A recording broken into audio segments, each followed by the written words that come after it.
김성환의 시사야.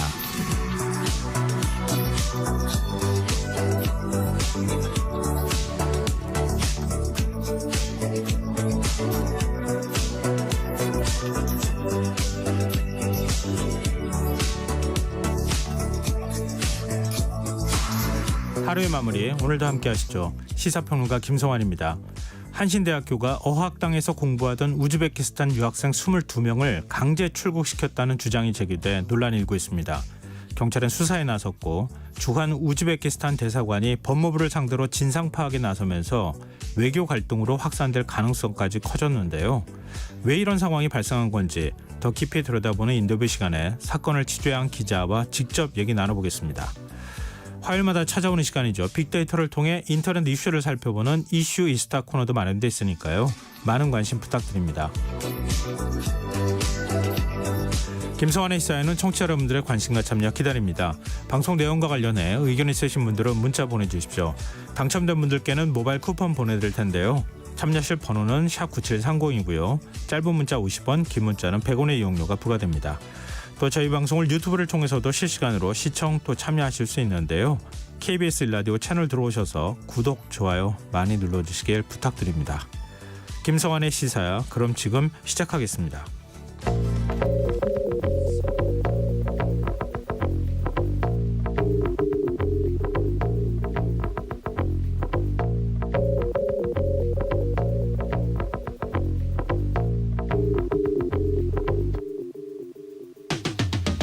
내년 4월 10일 국회의원 선거를 120일 앞둔 오늘 예비후보자 등록이 시작됐습니다.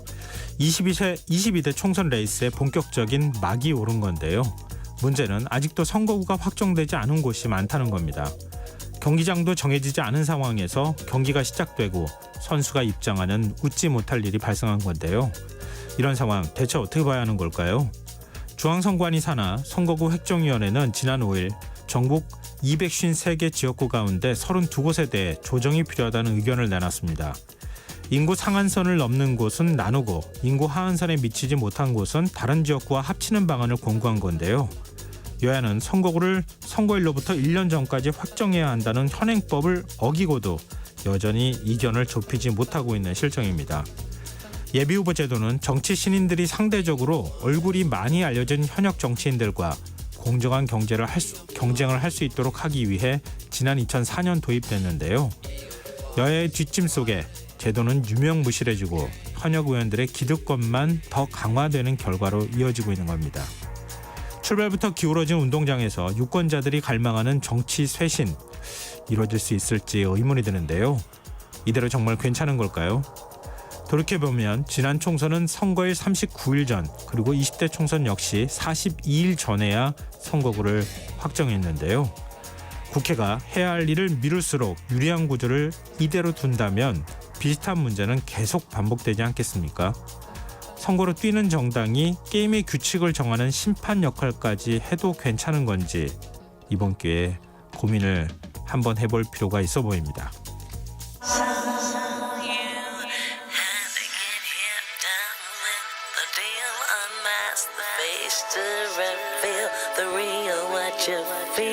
You and your everyday situations, all the unnecessary complications. 오늘 밤 당신 안에 꿈틀거리는 지식 충전 본능이 깨어납니다. 여러분의 자유탐구 영역 김성환의 시사야.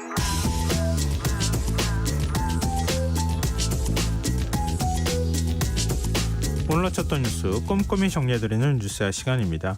오늘은 곽재훈 프레시안 기자 나와 계십니다. 안녕하세요. 네, 안녕하세요. 네, 여야가 오늘 2+2 협의체를 통해서 각 당이 최우선적으로 처리해야 한다고 판단한 민생 법안 목록을 교환했다고 하는데 어떤 법안들을 교환했습니까?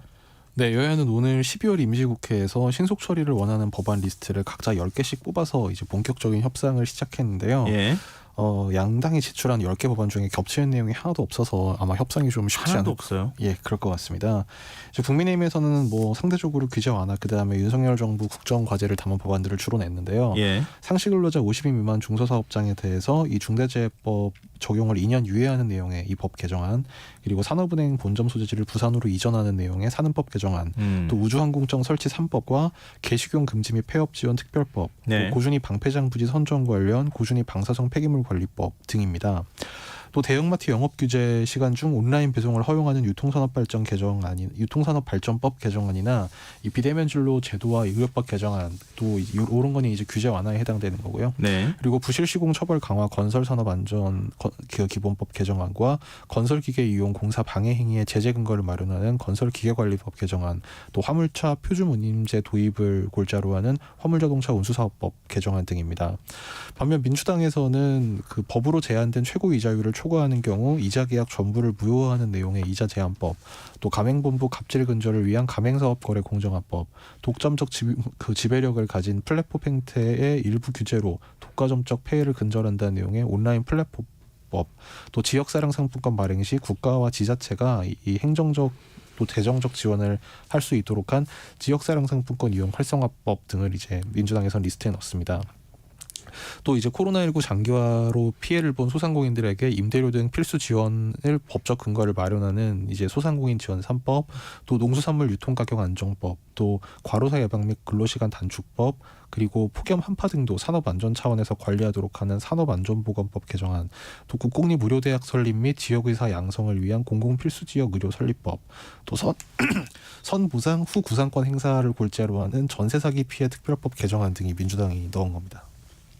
근데 뭐 앞서도 좀 놀랐지만 어떻게 법안을 교환했는데 하나도 겹치는 게 없나 이런 생각이 드는데, 상대가 낼 답을 미리 알고서 우리 거를 관철시키겠다는 뜻으로 내지 않고서 어떻게 이렇게 안 겹치는지 좀 이상하네요. 네, 이게 라디오 특성상 법안 이름만 쭉 이제 사실 전달해 드려서 뭐 좀 이제 잘 기억이 안 나시겠지만 사실 이름만 좀 들어봐도 여당에서도 아마 이런 법을 낼 것 같다라고 생각하는 법안들을 주로 냈고, 이제 민주당도 윤석열 대통령이 언급했던 내용이나 민주당도 지난 선거에서 공약으로 냈던 거라든지 이제 주로 민주당에서 서민 약자를 위해서 지금 이런 정책을 하겠다 뭐 이렇게 미리 얘기를 했던 법안들이라서 아마 뭐 어느 정도 예상은 되는 것 같은데, 글쎄 근데 말씀드렸다시피 겹치는 게 하나도 없다 보니까 아마 협의가 그렇게 잘 될지는 모르겠습니다. 그럼 양쪽 다 그냥 다 하면 안 됩니까? 이쪽도 저쪽 거 해주고 저쪽도 이쪽 거 해주면 되는 거 아니에요? 양당에서 이제 단지 이걸 하자는 것뿐만 아니라 또 서로 반대하는 내용들이 있기 때문에요. 네. 이를테면 뭐 그 아까 얘기한 그 중대재해처벌법 이걸 이제 2년 유예하자 이거 같은 경우도 이제 민주당에서는 이제 뭐 정부의 사과 이제 이런 게 전제돼야 된다 뭐 이런 얘기를 하고 맞습니다. 있고, 또 거꾸로 이제 민주당에서 주장하는 법 중에는 이제 그 국민의힘에서 뭐 이거는 너무 재정이 힘들어져서 안 된다 뭐 이렇게 반대하는 법안들도 있기 때문에요. 아마 이 여야 원내 지도부 간 협상이 진행이 돼야 될 것 같습니다. 네, 안 된다고 하지 말고 될 수 있는 방안이 뭔지를 같이 머리를 맞댔으면 참 좋겠습니다. 그리고 오늘 국회에서는 정영식 헌법재판관 후보자에 대한 인사청문회가 열렸는데 뭐가 쟁점됐습니까? 네, 그 여야가 더불어민주당의 이제 탄핵 소추권을 이제 최근에 많이 이제 탄핵 소추안을 많이 발의한 거에 대해서 이제 국민의힘에서 주로 공세를 제기했고, 반대로 이제 야당 민주당에서는 이 정 후보자가 과거에 이제 이재용 삼성전자 회장에 대해서 좀 어떤 유리한 판결을 한 것이 재벌 친화적 판결 아니냐 뭐 이런 비판을 하면서 좀 그 설전이 좀 오갔는데요. 네. 눈에 띄었던 대목 중에 하나는 또 이제 정영식 후보자가 한동훈 법무부 장관이 이 검수완박법 권한쟁의 심판 결정을 공개 비판한 데 대해서 적절치 않다 이렇게 지적한 부분입니다. 네. 민주당 박용진 의원이 한 장관이 검수완박 관련 헌법재판소 결정에 대해서 불복하는 뉘앙스로 유감을 표명한 적이 있다 이렇게 지적하자, 이 정 후보자는 어떤 결정에 대해서 이게 논리적으로 어떻다고 비판을 할 수는 있다. 그런데 당사자가 그것도 법무부 장관이 잘못됐다 바로 이런 식으로 말씀하는 건 적절치는 않다고 생각한다 이렇게 말했습니다. 또 지금 윤석열 대통령이 사실상 이제 대통령 몫으로 지명한 현재 그 재판관 후보자이기 때문에 국민의힘 의원들이 아마 이렇게 답변할 것이다 좀 예상하고 이제 질문을 하는 게 있었는데, 근데 답변은 아주 의외로 나온 대목도 있었는데요. 국민의힘 청문위원들이 야당에서 이 빈번한 탄핵소추안 발의를 하는 게 뭐 권한 남용 아니냐 이런 취지로 질의를 했는데, 정 후보자가 글쎄 그러니까 탄핵이 과거에는 사실상 사문화되다시피 했는데 최근에 이르러서 탄핵소추 사유추가 많이 이뤄지고 있고 이것이 어떻게 보면 헌법이 살아 움직이는 과정 같기도 하다 이렇게 답변을 그래요? 해서 눈길을 예. 끌었습니다. 예. 그러면서 그렇기 때문에 그것을 청문위원님께서 표현했듯이 남발이다 뭐다 이렇게 단정적으로 말할 수 있는 건 아니다 이렇게까지 얘기를 했는데요. 네. 그러자 뭐 국민의힘 조수진 박형수 의원 등이 이 대통령 추천 헌법재판관 후보자에게 굉장히 비판적으로 이제 막 따지듯이 질의를 하는 뭐 그런 진풍경도 연출이 됐습니다. 아니 뭐 그 대통령이 뭐 지명한다고 해가지고 꼭 대통령 뜻에 맞춰야 된다. 사실 그게 말이 안 되는 거잖아요. 그렇습니다. 오히려 그렇죠. 자기 소신이 네. 굉장히 중요한 거니까 헌법적 지식이나 이런 것들도 중요한 거고요. 근데 장여 증여 문제가 좀 논란이 됐어요. 네, 그러니까 정확히는 증여라기보다 이제 차남에게 지난 2021년에 이제 연봉이 한 8천만 원 정도 되는 그 둘째 아들에게 1억 7천만 원 전세금을 빌려준 적이 있었는데 네. 이것에 대해서 이자를 0.6%만 받았다. 그래서 그 이게 사실상 증여라고 얘기를 하는 거잖아요. 뭐 근데 이제 돌려받을 거라고 이제 청문회 중간에 얘기를 했고요. 이제 네. 다만 이제 그러면 이자가 0.6%면 그 말하자면 그 이자에 대해서는 사실 증여를 한 거 아니냐. 그러니까 원래 그 사인간에도 거래를 하면 보통 법정 그 사적 자체의 원칙이 지켜집니다만 네. 공직 후보자 같은 경우에는 이제 그런 부분도 그 시세에 맞춰서 좀 하도록 이제 그렇게 좀 규율을 하고 있는 부분이 있지 않습니까? 그래서 그 부분이 좀 논란이 되는데요. 현재 정 후보자의 차남은 상환액 4천만 원을 제외하고 1억 3천에 대해서 이자 월 6만 5천 원을 지금 후보자에게 내고 있다고 오늘 그 후보자 측이 밝혔습니다. 네. 이에 대해서 야당 의원들이 이게 뭐 사실상 뭐 꼼수 증여 아니냐, 뭐 이게 말하자면 원래 적정 이자율이 4.6%인데 이게 너무 싸게 이제 사실 돈을 빌려줬다 뭐 이런 취지의 지적을 하니까 정 후보자는 세법상 문제가 없다 이렇게 답변을 했는데요. 네. 또 자식에게 돈을 빌려주면서 이자를 받는 부모가 어디 있겠느냐. 그런데 이자를 받은 것은 명확하게 하기 위함이었다. 그러니까 그 증여가 아니라 대부라는 나중에 것을 갚아라. 명확하게 이런 뜻에서 하기 한 위함이었다는 거다. 말씀을 드린다 이렇게 해명을 했습니다. 다만 정 후보자는 제 아들과 같이 부모로부터 돈을 빌릴 수 있는 환경에 처하지 않는 국민이 있다는 걸 알고 있다면서 그 마음을 헤아리지 못했다는 생각을 하고 있다. 뭐 이렇게 좀 반성한다는 취지로 말하기도 했습니다. 또 과거 해외 연수 때 미성년 자녀들을 동반하면서 관용 여권을 발급받은 것으로 드러난 것도 논란이 됐는데요. 네. 정 후보자는 이에 대해서 부적절하다고 인정하면서 왜 저렇게 되는지 모르겠지만 굳이 발급받을 필요가 없었는데 발급받은 것으로 기억한다. 또 아이들 비용은 제가 모두 부담했고 공무로 해외에 나갈 때 어긋나게 나간 적은 없다. 이렇게 해명했습니다. 근데 좀 걱정되는 부분은 있어요. 보기에. 왜냐하면 이건 증여가 아니라 어쨌든 대여를 해준 것이다. 빌려준 돈이다. 이렇게 얘기를 하고 있잖아요. 0.6% 이자를 받았기 때문에. 근데 1억 7천만 원 빌려주고 1억 3천만 원에 대한 이자 6만 5천 원을 자녀한테 받는다고 하는 거 이걸로 예를 들어서 증여의 면피를 삼는다고 하면 이제 앞으로 국민들도 다 그렇게 하지 않겠습니까? 네, 그렇죠. 사실 그래서 이제 뭐 국민의힘 측에서는 다만 이제 1억 3천만 원에 대한 이자를 뭐 계산을 해봐도 뭐 1천만 원이 안 된다. 그렇기 때문에 그 이자에 대해서 이제 이게 증여 그 이자액 부분만큼을 증여한 것은 뭐 상속법 그 면세 범위 안에 들어가기 때문에 법적으로 문제될 게 없다 이렇게 옹호를 했습니다. 네. 근데 계속 여기에서 뭐 또 다른 파생되는 뭐 예를 들면 나는 0.1% 받을 거야 뭐 이런 식으로 가지는 않았으면 좋겠어요. 오늘 인사청문회에서는 또 정영식 후보자가 과거 친재벌 판결 내린 게 아니냐 이런 의혹도 도마에 올랐는데 정 후보자는 어떤 입장 밝혔습니까? 네, 그 문제가 된 판결은 2018년 2월 이 서울고법 형사 13부 재판장으로 이제 정 후보자가 재직하던 시절에 이재용 삼성전자 회장의 국정농단 사건 항소심을 맡아서 1심 재판부가 선고한 징역 5년 실형을 깨고 징역 2년 6개월 집행유예 4년을 선고했던 판결인데요. 네. 정 후보자는 당시에 그 국정농단의 주범은 박근혜 전 대통령과 최서원 씨만 그러니까 개명 전에 최순실 씨였던 최서원 씨였던 만큼 이재용 회장의 혐의는 이제 박 전 대통령의 압박에 의한 요구형 뇌물이었다. 그러니까 말하자면 그 박 전 대통령이 그 뇌물을 요구를 했기 때문에 어쩔 수 없이 내놓을 수밖에 없었다. 이제 이런 취지로 이렇게 판결을 했습니다. 네. 정 후보자는 이에 대해서 오늘 민주당 박용진 의원이 지금도 이 이재용 당시 피고인이 대통령에게 협박당해 뇌물을 갖다 줄 수밖에 없었던 피해자라고 생각하느냐 이렇게 묻자 그렇게 생각한다. 이렇게 그 자신의 입장을 유지를 했습니다. 인사청문 경과보고서 채택될 가능성 어떻게 보십니까? 네, 뭐 말씀드린 뭐 일부 논란들이 있었지만 뭐 아까 말씀드린 대로 뭐 탄핵에 대한 어떤 뭐 답변 내용이라든지 네. 그리고 뭐 검사 법무부가 주도하고 있는 인사검증단 내용, 네, 법무부에서 이제 법관 인사 검증을 하는 것이 맞느냐, 뭐 이런 질의 내용에 대해서도 뭐 야당 의원들하고 좀 어떤 면에서는 비슷한 견해를 뭐 보인다든지 뭐 그런 면도 있었고, 도덕성 문제로 지적된 것이 아까 말씀드린 이제 차남에게 1억 3천만 원을 빌려주고 뭐 이자를 6만 원씩 받았다 뭐 이런 부분인데, 아마 이런 걸 종합적으로 봤을 때 아마 왜냐하면 특히 이제 이런 경우에는 민주당이 지금 반대를 한다고 해도 이 대통령이 임명을 강행하면 막을 방법이 없기 때문에 아마 지금 인사청문 보고서는 물론 이제 실제로는 어떻게 되는지를 봐야 되겠지만 아마 현재로서는 좀 채택될 가능성이 높아 보인다, 뭐 이런 관측입니다. 네. 그리고 오늘 정치권에서 제일 뭐 뜨거웠던 소식이라고도 할 수 있을 것 같은데요. 국민의힘 장제원 의원 뭐 윤핵관이라고 그동안에 이제 불리기도 했었는데요. 오늘 기자회견을 열고 총선 불출마 선언을 했어요. 네, 장제원 의원은 오늘 오전 국회 소통관 기자회견을 통해서 22대 총선에 출마하지 않겠다면서 운명이라 생각한다고 밝혔습니다. 장 의원은 역사의 뒤편에서 국민의힘의 승리를 응원할 것이라면서 이제 떠난다, 버려짐이 아니라 뿌려짐이라 믿는다고 말했습니다. 네. 그러면서 저를 밟고 총선 승리를 통해 윤석열 정부를 성공시켜달라고 당에 당부했습니다. 그러니까 버려짐이 아니라 뿌려짐이다. 얘기는 내가 결단한 거다. 그리고 나는 소멸되는 것이 아니라 또 다른 뭔가를 할 뜻이 있다. 뭐 이런 뜻으로도 해석이 가능할 것 같은데요.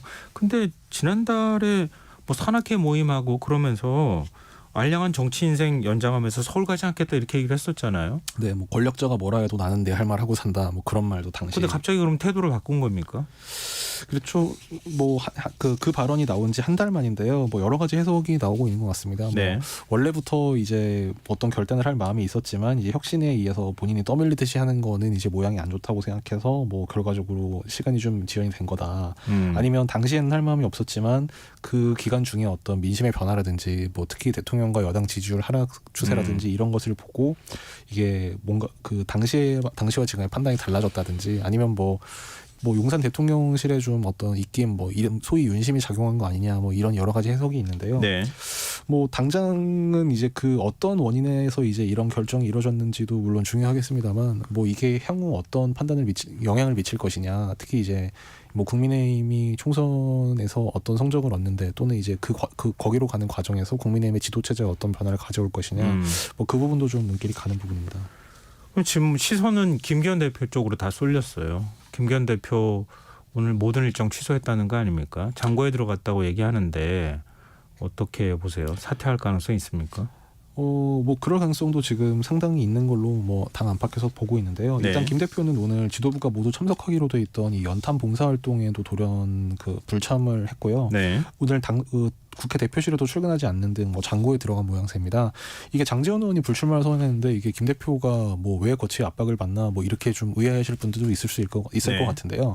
앞서서 이제 인요한 혁신위에서 이제 강서구청장 보궐선거 패배 이후에 인요한 혁신위에서 당의 쇄신 방안으로 당 중진 그다음에 지도부 또 이른바 친윤 핵심으로 불리는 사람들이 뭐 내년 총선 때 불출마를 하거나 험지 출마를 해라, 희생을 해라 이런 걸 냈는데 이 김기현 지도부에서 이거를 받아들이지 않고 뭐 그거는 공관위가 결정할 부분이다 이렇게 밀어놨단 말이죠.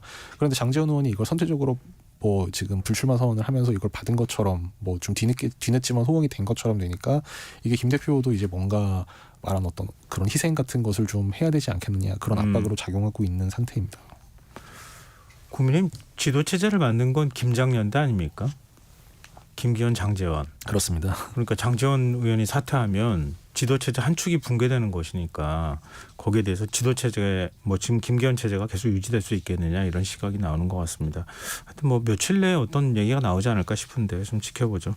지금 여러분께서는 KBS 라디오 김성환의 시사와 함께하고 계십니다. 계속해서 뉴스와 이어가겠습니다. 이제 민주당 상황도 좀 살펴보죠. 이낙연 전 대표 연일 뭐 지금 당 비판하는 얘기 신당 뭐 창당 가능성 언급하고 있는데 새해라고 지금 언급을 했어요. 새해는 새로운 기대를 드릴 수 있다면 좋겠다. 새해는 신당 창당하겠다는 얘기입니까? 뭐 그렇게 해석이 되고 있는데요. 뭐 물론 잘 아시겠지만 이낙연 전 국무총리 화법이 좀 뭐 좀 약간 그 완곡화법이라고 해야 될까? 네. 뭐 본인의 의사를 뭐 뚜렷하게 표현을 하면서도 이제 표현은 단정적이지 않은 경우가 많아서 뭐 딱 잘라서 뭐라고 말씀드리긴 어려운데 어제 저녁 그 한 방송 생방송 인터뷰에서 창당은 아직 확정된 건 아니다라면서도 국민들께 이렇게 하겠다고 말하는 것은 새해에 새로운 기대를 드릴 수 있다면 좋겠다 이렇게 말해서 사실상 새해 연초에 창당에 이제 착수를 하겠다는 뜻 아니냐 이런 해석을 나왔습니다. 일종의 뭐 우리 흔히들 얘기하는 걸로 마지노선 정해놓고 그리고 가면 좀 더 상대방이 더 적극적이고 큰 카드를 들고 오거나 큰 선물을 들고 오는 거 아닌가? 뭐 이렇게 또 해석이 가능하잖아요. 근데 이제 같은 지금 그 민주당 내 비명계 비주류인 뭐 원칙과 상식 소속 의원들 같은 경우에는 지금 당이 어떻게 변화를 해야 된다, 이재명 대표가 뭐를 해야 된다. 그런데 그 당장 이것을 받아들이지 않으면 우리는 결단할 수도 있지만 일단 12월까지는 당의 변화를 지켜보겠다. 네. 뭐 이렇게 좀 소위 말하면 알아듣기 쉽게 이제 이렇게 얘기를 하고 있는데 네. 이낙연 전 총리 같은 경우에는 뭐 지금 당에 대해서는 이제 기대를 접었다. 뭐 약간 거의 이런 식의 발언만 하고 있기 때문에 뭐 사실상 마음을 좀 굳힌 게 아니겠느냐는 해석이 더 많은 상태입니다. 근데 이재명 대표하고 만날 기회가 있다면서요. 그러니까 이게 참 약간 애매한 일정인데요. 네. 그러니까 오는 18일, 그러니까 오늘 뉴시스 단독 보도 내용이었는데 오는 18일에 서울 용산 CGV에서 이제 김대중 전 대통령 그 탄생 100주년 기념을 한 다큐멘터리 영화가 있습니다. 예, 길이의 예. 김대중이라고. 예. 그 영화 VIP 시사회 때 이제 민주당 주요 인사들이 다 초청이 됐어요. 뭐 이재명 대표, 이낙연 전 총리, 뭐 김부겸 전 총리 등등이 이제 초청이 됐는데 네. 이제 주최 측에서 이분들을 초청했고 다 참석하겠다고 응답을 했다. 그러니까 결국 이 VIP 시사회 사전 환담 자리에서 만나지 않겠느냐. 이제 이게 이제 보도의 골자인데요. 네. 뭐 이렇게 되면 사실 이걸 뭐 만났다고 하기도 좀 그렇고. 뭐 같이 영화 본 거죠. 뭐. 그렇죠. 따로 뭐 만나기는 좀 쉽지는 않겠네요. 그러니까 뭐 이걸 회동이라고 하면 사실 뭐 영수회담도 이재명 대표랑 윤석열 대통령도 몇 차례 이미 만난 셈이 되니까요. 뭐 광복절 경축식 이럴 때 만나서 악수하지 않습니까? 아마 그 이상의 어떤 좀 깊은 대화가 오갈 수 있을지, 물론 뭐 사전 환담 자리도 있으니까 뭐 좀 더 대화가 이어질 가능성도 배제할 수는 없겠습니다만 현재로서는 좀 뭐 아주 깊은 대화가 오갈 가능성은 좀 낮지 않겠나 싶습니다. 뭐 정치라는 게 극단으로 막 가는 것 같다가도 어느 날 이렇게 탁 합의해가지고 문제를 해결하기도 하고 뭐 그러잖아요. 하여튼 뭐 보죠. 뭐 이게 진짜 그 끝까지 가서 정말 신당 창당으로까지 가는지. 근데 민주당 당내 분위기는 어떻습니까? 뭐 지금 그 이낙연 전 총리 이제 신당론이 그 나오면서 뭐 비주류 의원들은 원칙과 상식 등 이제 비주류 의원들은 지도부의 당내 민주주의 회복 등을 위해서 좀 가시적인 조치를 내놔라. 지금 오죽하면 뭐 그 다선 중진인 이상민 의원이 당을 나가고 뭐 이낙연 전 총리가 신당을 만들겠다고 하겠느냐, 이제 이런 말하자면 당 쇄신 요구를 하고 있고요. 네. 반면 이제 원외 친명계에서는 뭐 이낙연 전 총리가 뭐 선을 넘었다, 차라리 정계를 은퇴해야 된다, 뭐 이렇게 좀 강하게 반발하고 나서는 등 뭐 계파 간의 갈등이 좀 오히려 심화가 되고 있습니다. 네. 그리고 올해 말까지 연장됐던 유류세 인하 조치 2달 더 연장될 것 같다고요. 네, 그 오늘 추경호 경제부총리 겸 기획재정부 장관이 기자간담회에서 유류 수급 상황에 여전히 불확실한 면이 많다면서 현행 유류세 인하 조치를 2개월 더 연장할 생각이라고 말했습니다. 이 중동 정세 불안에 따른 국제 유가 변동성에 대응하고 민생 부담을 덜기 위한 조치라고 밝혔습니다. 네.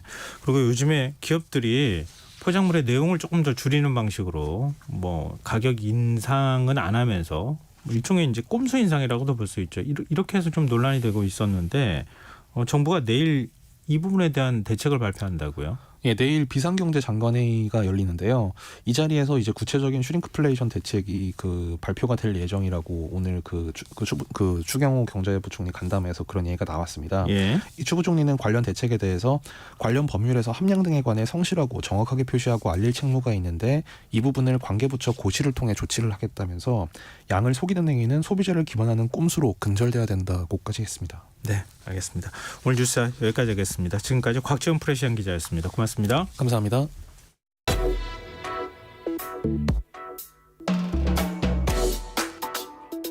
더 나은 내일을 준비하는 시간, KBS 1라디오 김성환의 시사야. 한신대가 부설 한국어학당에 다니던 우즈베키스탄 국적 유학생 22명을 학기가 채 끝나지도 않았는데 집단 귀국시켜 논란이 되고 있습니다. 학생들은 학교가 물리력을 동원해 자신들을 강제로 출국시켰다며 경찰에 신고까지 한 상황인데요. 이들 유학생에게 무슨 일이 있었던 건지 관련 내용 취재한 한겨레 전국부 이준희 기자 연결해서 얘기 나눠보겠습니다. 안녕하십니까? 네, 안녕하세요. 네, 이게 저 출입국 사무소도 아니고 어떻게 네네. 대학에서 유학생들을 집단으로 이렇게 본국으로 돌려보낸 일이 있습니까? 일단 그 경위를 말씀드리면요. 예, 그 경기도 오산에 한신대 부서어학당이 있는데요. 예, 그 지난달 27일에 오전에 학교가 이곳에 다니는 우즈베키스탄 국적 유학생 23명에게 이제 외국인 등록증이 나왔으니 출입국 관리소에 가자 이렇게 이야기를 합니다. 네, 그리고 이제 버스에 태웠는데요. 그 학생들은 이제 그 말을 믿고 이렇게 버스에 탔고요. 이게 외국인 등록증이라는 게 3개월 이상 한국에 체류할 경우에 유학생이 받게 되거든요. 예, 그럼 이제 자기들은 이제 비자가 연장이 됐구나 뭐 이런 생각을 하고 기뻐서 탄 거죠. 그런데 갑자기 이제 학교가 버스에 타니까 지금 출입국 관리소에 가면 너희들은 감옥에 간다 이렇게 태도가 돌변을 합니다. 네, 그러더니 이제 화성에 있는 병점역에 가서 그 사설 이제 경비업체 직원들을 태우고 예, 그리고 인천국제공항으로 갑니다. 그리고 예. 거기 가서 미리 예매해둔 비행기표로 그 몸이 아프다고 호소한 한 명을 뺀 나머지 22명을 모두 비행기에 태워서 우즈베키스탄으로 이렇게 돌려보냈습니다.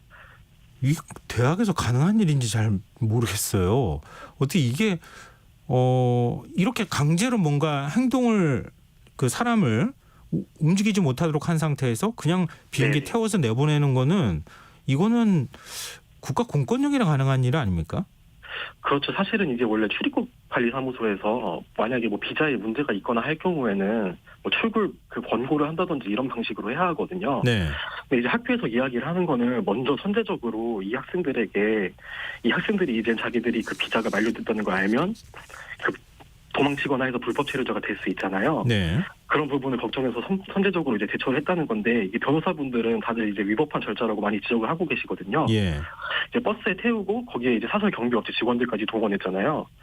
그런 점에서 여기서 이제 사실상 그 출국이란 선택지를 강요했기 때문에 특수 협박으로 볼 수 있다. 그리고 이제 출입국에 간다고 거짓말을 해서 이제 유인을 한 다음에 오히려 출국을 시킨 거잖아요. 네. 그런 부분에서는 이제 국외이송, 약취 유인 혐의도 적용할 수 있다는 이런 의견을 내고 계십니다. 물리력을 행사했다는 건 무슨 얘기입니까? 이게 정확히는 물리력 행사라기보다는 물리력을 동원했다는 표현이 맞을 것 같은데요. 예, 이제 그 말씀드렸듯이 사설 경비업체 직원들을 태웠잖아요. 예, 사실 이분들이 이제 소위 말하는 용역업체 직원이거든요. 예. 이분들이 이제 학생들 옆에 이렇게 다 앉아갖고 지키고 있었고, 그리고 이분들을 동원해서 학생들의 그 휴대전화도 압수를 했습니다. 잘 믿기지가 않은데요. 학교 측에서는 이 네네. 사실도 숨기려고 했다면서요? 이게 사실을요? 예, 그러니까 사실 학교 쪽에서는 이제 학생들이 돌아간 뒤에 지금 설명서를 받고 있거든요. 예. 이제 내가 학교 쪽 때문에 강제로 출국당한 게 아니라 예. 자발적으로 내가 나간 것이다. 이런 서명을 해야 이제 남은 등록금이라든지 이런 것들을 환불해주겠다고 그렇게 이야기를 하고 있습니다. 그럼 학교 측에서 뭐라고 얘기하는지부터 얘기하면서 우리가 하나하나 좀 따지고 네네. 들어갔으면 좋겠는데요. 네네. 왜 내보냈다는 겁니까? 왜 이대로 두면 불법 체류자가 된다고 판단했다는 겁니까? 그러니까 지난 11월 6일에 출입국관리소에서 학생들 잔고 증명서를 요청을 했습니다. 네. 잔고 증명서가 뭐냐면 그 통장에 얼마가 남아 있는지 확인하는 거잖아요. 네. 유학생들은 원칙적으로 한국에서 돈을 벌어서 학비를 대는 게 아니라 그 본인 나라에서 벌어온 돈으로 이제 사용을 해야 하거든요. 그럼 원래 이런 이게 지불 능력이 있는지를 보기 위해서 이걸 요청하는 건데 네. 이게 1,000만 원에 3개월 이상 필수로 유지를 해야 해요. 그런데 이제 출입국 관리사무소에서 이제 확인해봤더니 이게 유지가 안 되고 있는 학생들이 대다수다. 예. 이렇게 통보를 해온 거죠. 그러니까 학교 쪽에서는 이 사실을 학생들에게 이야기하면 이제 도망을 갈 수 있다. 네. 이렇게 판단을 해버리고 그리고 이제 아예 출국을 시켜버린 겁니다. 아니 그러니까 학교 쪽에서 학생들을 그러니까 네. 어학당에 온 거 아닙니까? 왔을 네네네. 때 이 학생들이 제대로 비자를 받고 들어왔는지 확인할 거 아니겠어요? 네네네. 학교 쪽에서 그러면 잔고 이 3개월 동안 1,000만 원 해야 한다는 얘기 안 했습니까? 설명을? 이게 학교 쪽에서 주장하는 거는 법무부 그 출입국 관리사무소에서 처음에 이제 이 안내를 잘못해줬다는 거거든요. 예. 이 잔고를 법무부 쪽에서 하루만 유지하면 된다고 분명히 말을 했는데 입국할 때가 다 돼서 말을 바꿨다. 학교 쪽에서는 이렇게 이야기를 하고 있고 예. 이 법무부에서는 처음부터 제대로 설명을 했다 해서 이렇게 지금 입장이 엇갈리고 있는 상황입니다. 누가 거짓말을 하는지 이해가 잘 안 되는데요. 근데 이렇게 학교 쪽에서 다급하게 학생들을 모아서 네. 비행기표까지 자신들이 임의로 예약을 한 다음에 학생들을 내보낼 만큼 그렇게 네. 유학생 불법 체류가 문제가 되고 있습니까? 이게 사실 서울 이외 지역은 특히 이제 그 유학생 불법 체류 때문에 좀 골머리를 앓고 있는 건 사실인데요. 네. 그리고 이제 학교가 받는 불이익이 굉장히 큽니다. 이게 불법 체류 비율이 일정 비율을 넘어가면은 네. 비자 제한 대학이라는 걸로 이제 지정이 돼요. 그러면 이제 향후 유학생 유치할 때 불이익을 받거든요. 네. 근데 사실 요즘 그 지역 대학들이 유학생 없으면 이제 존립 자체가 어려운 곳이 많기 때문에 네네. 이게 만약 비자가 제한되면 학교 재정에 굉장히 큰 어려움이 생기겠죠. 학교 입장에서는 좀 다급한 상황이었던 건 맞는 거네요. 아, 네, 그건 맞습니다. 그러면 학교 쪽에서 학생들한테 그 잔고를 1,000만 원 유지해야 한다는 사실을 알려주고 네, 학생들이 잔고를 채울 수 있는 방법은 없었던 겁니까? 사실 그렇게 하는 게 맞고 이제 적법한 절차일 텐데요. 예. 학교 쪽에서 좀 이렇게 어림짐작을 한 것 같아요. 어림짐작요? 네, 이제 사실 이게 저희 그 한신대학교만 갖고 있는 문제가 아니라 예. 저희 사회가 이제 이주민들, 뭐 유학생들 바라보는 시선과도 관련이 있을 것 같은데 이 사람들이 만약에 뭐 미국이나 프랑스 이런 나라에서 왔으면 과연 이렇게 했을까 이런 이야기를 많이 하시거든요, 현장에서. 네. 우리보다 약간 뭔가 경제력이 떨어지는 나라에서 왔고 그러면 이 사람들은 불법 체류할 가능성이 크다. 이런 식으로 바라보는 좀 그런 분위기가 영향을 미친 게 아닌가 그렇게 보고 있습니다.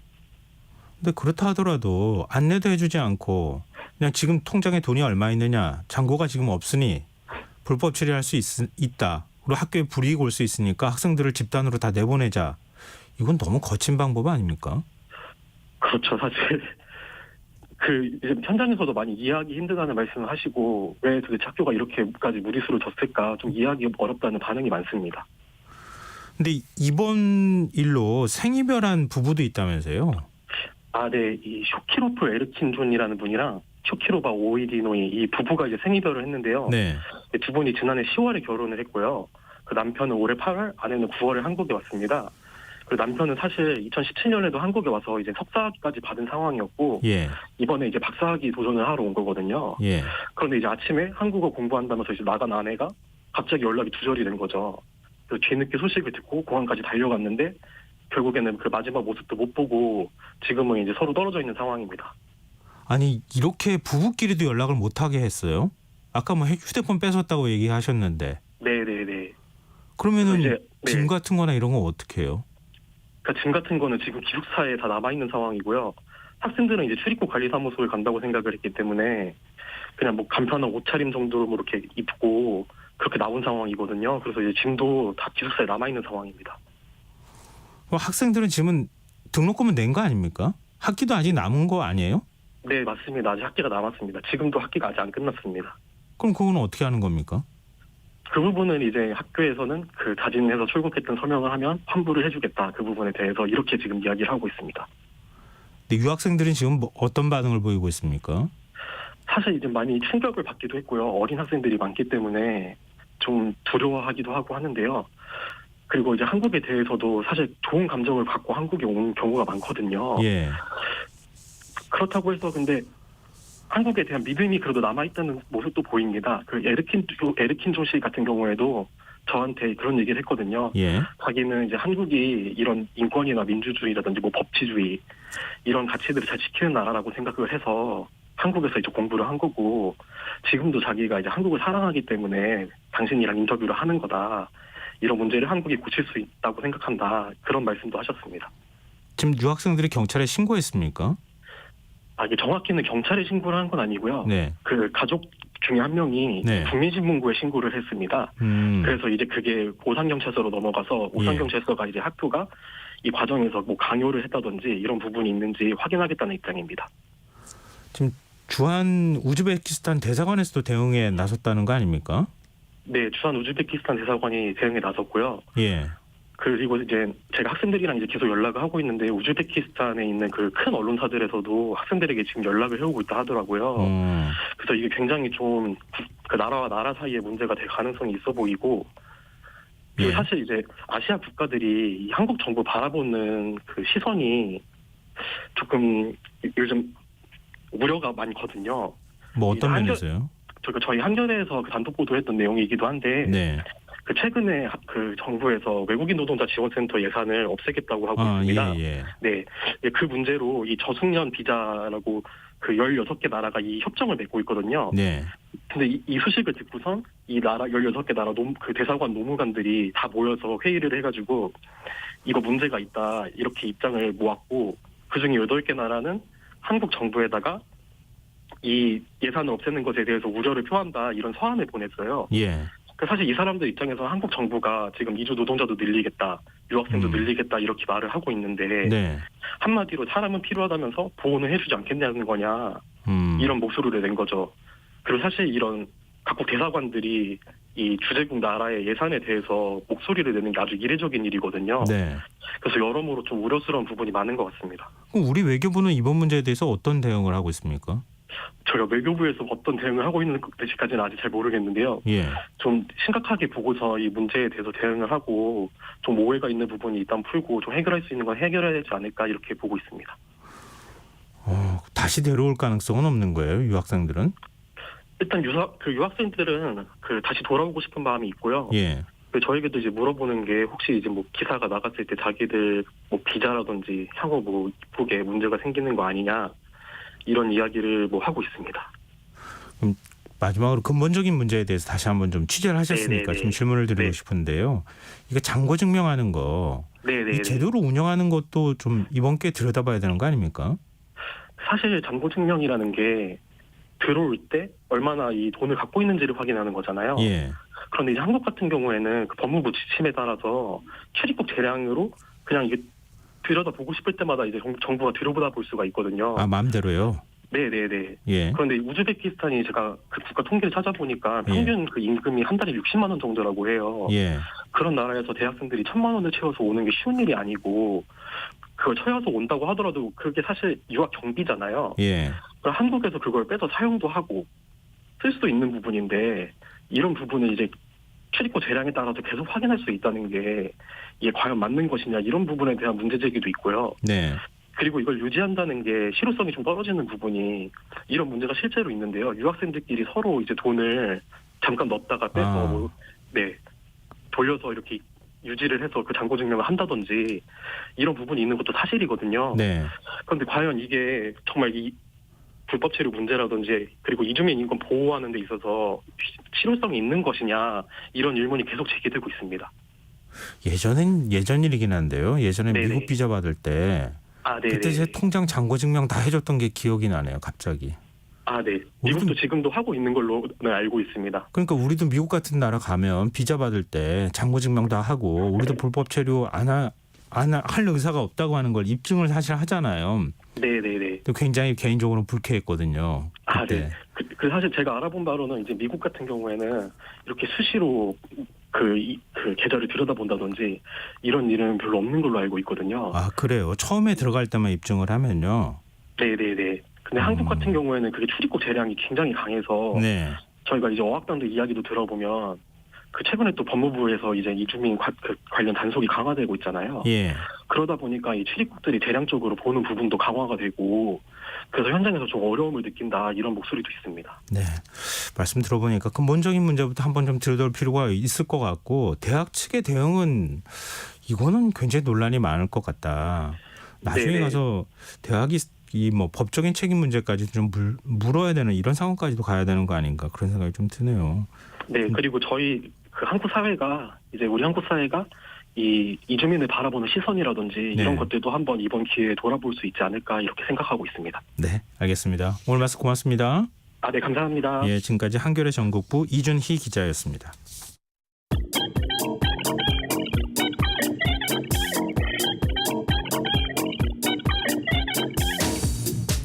인터넷에서 화제가 되고 있는 이슈 살펴보는 시간이죠. 이슈 이수다.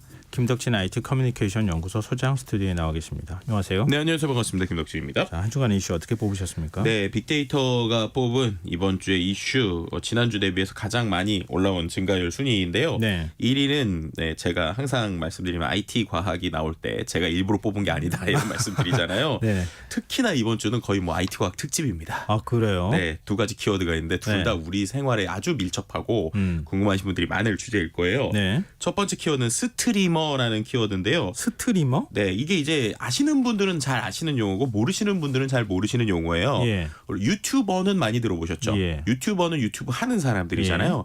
비슷하게 트위치라고 하는 공간이 있습니다. 그 트위치에서 유튜브 만약에 이제 유튜브에서 뭔가 내가 컨텐츠를 올리는 사람 같은 분들을 스트리머라고 표현을 해요. 근데 왜 이 스트리머가 키워드가 올라왔느냐? 예. 트위치가 한국 사업을 종료한다라고 발표한 것입니다. 그래서 내년 2월 27일까지만 한국에서 운영을 하는데 네. 2월 27일이 지나면 말씀드렸던 유튜버처럼 이 플랫폼 트위치에서 활동하는 스트리머들이 트위치를 통해서 수익 창출이 불가능해지고요. 그리고 이제 한국 분들도 이제 뭔가 아이템을 사서 이제 내가 좋아하는 스트리머들에게 주는 행위 자체가 불가능해집니다. 네. 그러니까 결국에는 이제 이런 상황이다 보니까 결국 여기에서 인기 있는 스트리머들이 어느 플랫폼으로 이동할 것이냐라고 하는 게 지금 상당히 이슈가 되고 있고요. 네. 그런 부분에 있어서 뭐 예를 들면은 아프리카 TV 같은 곳들이 이제 인수를 할 것이냐, 아니면 이제 네이버에서 또 새로운 플랫폼을 낸다는데 거기로 갈 것이냐, 아니면 유튜버로 갈 것이냐, 이런 것들이 이슈가 되고 있고요. 궁극적으로는 왜 이게 또 이렇게 갑자기 나가는 거냐에 대한 좀 여러 가지 이야기도 하고 있는 상황입니다. 그러니까 트위치라고 하는 것에 네. 대해서 좀 이건 잘 모르겠다고 하시는 분들 많을 것 같은데요. 저도 네. 좀 낯설어요. 트위치는 네. 20대 친구들이라면 일단 다 알아요. 왜냐하면 이게 그 우리가 유튜브는 두 가지잖아요. 영상 컨텐츠를 올리는 게 있고 네. 요즘엔 실시간 방송을 하는 게 있지 않습니까? 네네. 이 트위치라는 플랫폼은 실시간 방송에 최적화되어 있는 플랫폼이에요. 네. 그럼 어떤 걸로 많이 하느냐? 게임을 중심으로 일단 많이 합니다. 네. 그러니까 예전에는 우리가 게임을 자기가 직접 했지만 네. 요즘에는 게임을 하는 걸 보는 행위들이 많잖아요. 네, 그래서 이 그렇더라고요. 플랫폼을 통해서 뭐 예를 들면은 우리가 지난 시간에 리그 오브 레전드를 아주 잘하는 선수들이 자기가 게임을 하면서 소통도 하고 컨텐츠를 만드는 거예요. 그럼 그거를 보는 시청자들이 너무 잘한다라고 하면서 응원의 어떤 메시지로 도네이션이라고 하는 후원을 해주기도 하고 이런 플랫폼인데요. 약간 네. 이제 아프리카 TV라고 하는 국내 플랫폼이 있는데 그거랑 좀 오래됐죠, 그거는. 비슷한 형태에 가깝다 이렇게 설명을 드리면 좋을 것 같습니다. 근데 이건 그러니까 글로벌 차원에서 있는 플랫폼이다 보니까 네. 이제 그러한 이제 다양한 형태의 사람들이 뭐 우리나라뿐만 아니라 해외의 사람들이 이렇게 실시간으로 하고 있는 이런 걸 보는 커뮤니티라고 보시면 될 것 같은데요. 인기가 좋을 것 같은데 왜 한국에서 철수하는 거예요? 포인트는 망 사용료가 너무 많이 나온다라고 이제 대표가 얘기를 했습니다. 예. 이게 어떤 거냐? 이제 다른 나라에 비해서 한국에서 망 사용료가 10배 이상 넘는다. 그래서 오히려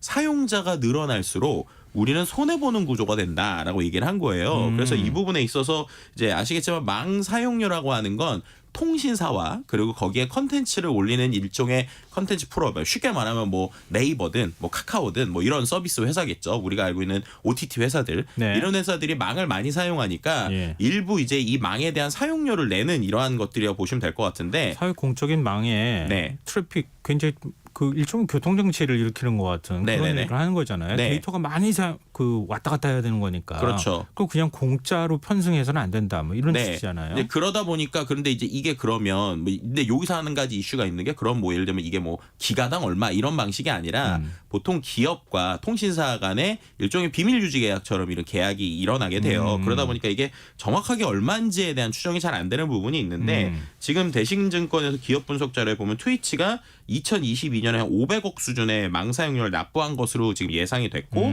현재 기준으로 하면 900억 정도의 비용을 내야 된다라고 얘기를 하는 겁니다. 네. 근데 그런 부분에 있어서 이제 이 트위치 쪽에서는 이게 해외에 비해서 너무나도 플랫폼 사용료가 많이 나와서 우린 감당이 안 돼서 이제 철수해야 된다라고 얘기하는 쪽이고요.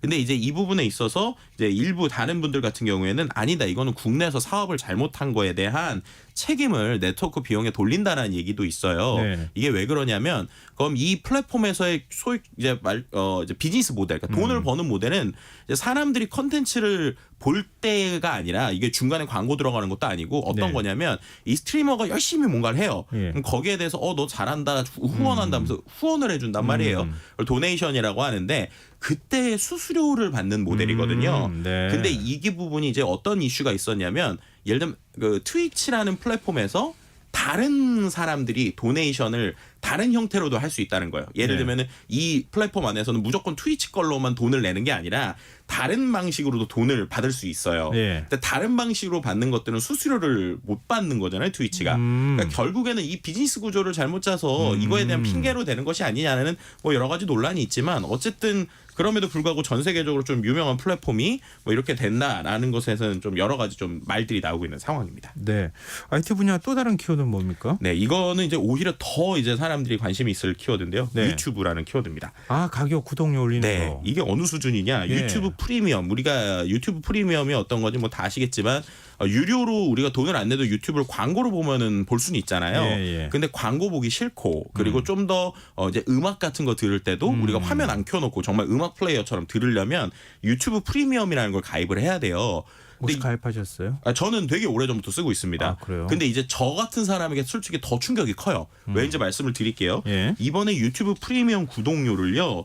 올리는데 한 번에 어느 수준을 올리느냐? 네. 1,450원에서 14,900원으로 올립니다. 그러면 퍼센트로 치면 43%가 한 번에 올라요. 네. 근데 이것도 상당히 놀라운데 네. 저는 아까 되게 오래전부터 썼다고 그랬잖아요. 네. 실은 2020년 9월 이전에 가입한 사람들은 8,690원에 쓰고 있었어요. 예. 근데 가격이 오르더라도 초기 사용자의 금액은 안 올렸거든요. 아. 근데 이번엔 이것도 올린다는 거예요. 예. 그럼 어떻게 되느냐? 8,690원이 14,900원이 되니까 오, 부담이 71% 크시네. 오릅니다. 71%. 예. 네, 한순간에 갑자기 금액이 이렇게 오르니까 예. 이거 어떻게 해야 되냐? 왜 이렇게 오르느냐에 대해서 이제 좀 얘기를 해달라고 하는데 중요한 건 유튜브에서는 이게 왜 이렇게 오르는지에 대해서는 정확하게 얘기하지 않고요. 네. 그런 부분에 있어서 뭐 예를 들면 그냥 경제적 상황에 맞춰서 올렸다라고 하는데 뭐 5% 10%도 아니고 갑자기 이렇게 오르니까 사람들이 이거 어떻게 해야 되는 거냐? 계속 써야 되는 거냐? 뭐 이런 얘기가 계속 나오고 있는 상황이죠. 아, 근데 휴대폰 사용료도 그렇고 뭐 OTT 뭐 한 2개 3개 하고 네. 뭐 이런 거까지도 돈 내고 그러면은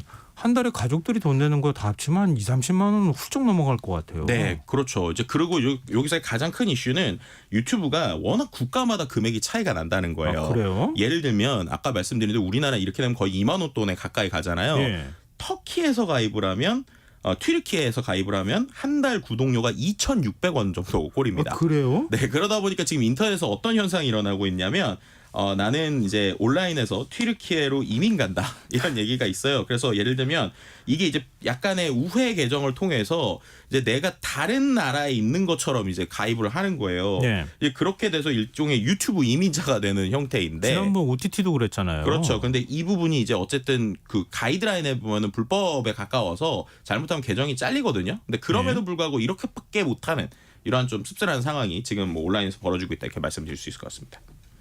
지난번에 OTT는 필리핀으로 이민 간다 그랬는데 이번에는 튀르키예로 네. 이민 가야 되는 거예요? 뭐 이집트로 가시면은 뭐 2,800원 비슷하기도 아, 하고요. 이집트로 가야 돼요? 네, 뭐 근데 어쨌든 튀르키예가 제일 저렴하고 뭐 필리핀도 비슷하긴 하지만 어쨌든 이것보다 이제 궁극적으로 결국 사용자의 부담이 너무 커진다라고 하는 것들에 대한 이슈들이 계속 제기되고 있는 것이죠. 아, 근데 올리더라도 좀 이렇게 점진적으로 올리거나 그러니까요. 그렇지 이렇게 한꺼번에 올리면은 부담이 커서 오히려 구독자들이 떨어져 나가지 않을까요? 오히려 이제 그 부분에 있어서 그래서 오히려 더 노리는 것이 아니냐라는 의견도 나와요. 왜냐하면 유튜브는 광고를 또 보잖아요. 예. 그럼 결국에는 이렇게 구독료로 돈 버는 것보다 광고로 더 많이 벌어서 사람들 광고 더 많이 보게 하려는 거 아니냐라고 하는 의견들도 SNS 같이 나오고 아, 있습니다. 구독 취소해가지고 광고 보게 만든다? 네, 오히려 광고로 돈 더 많이 버는 거 아니냐라고 하는 이야기들이 좀 나오고 있는 상황입니다.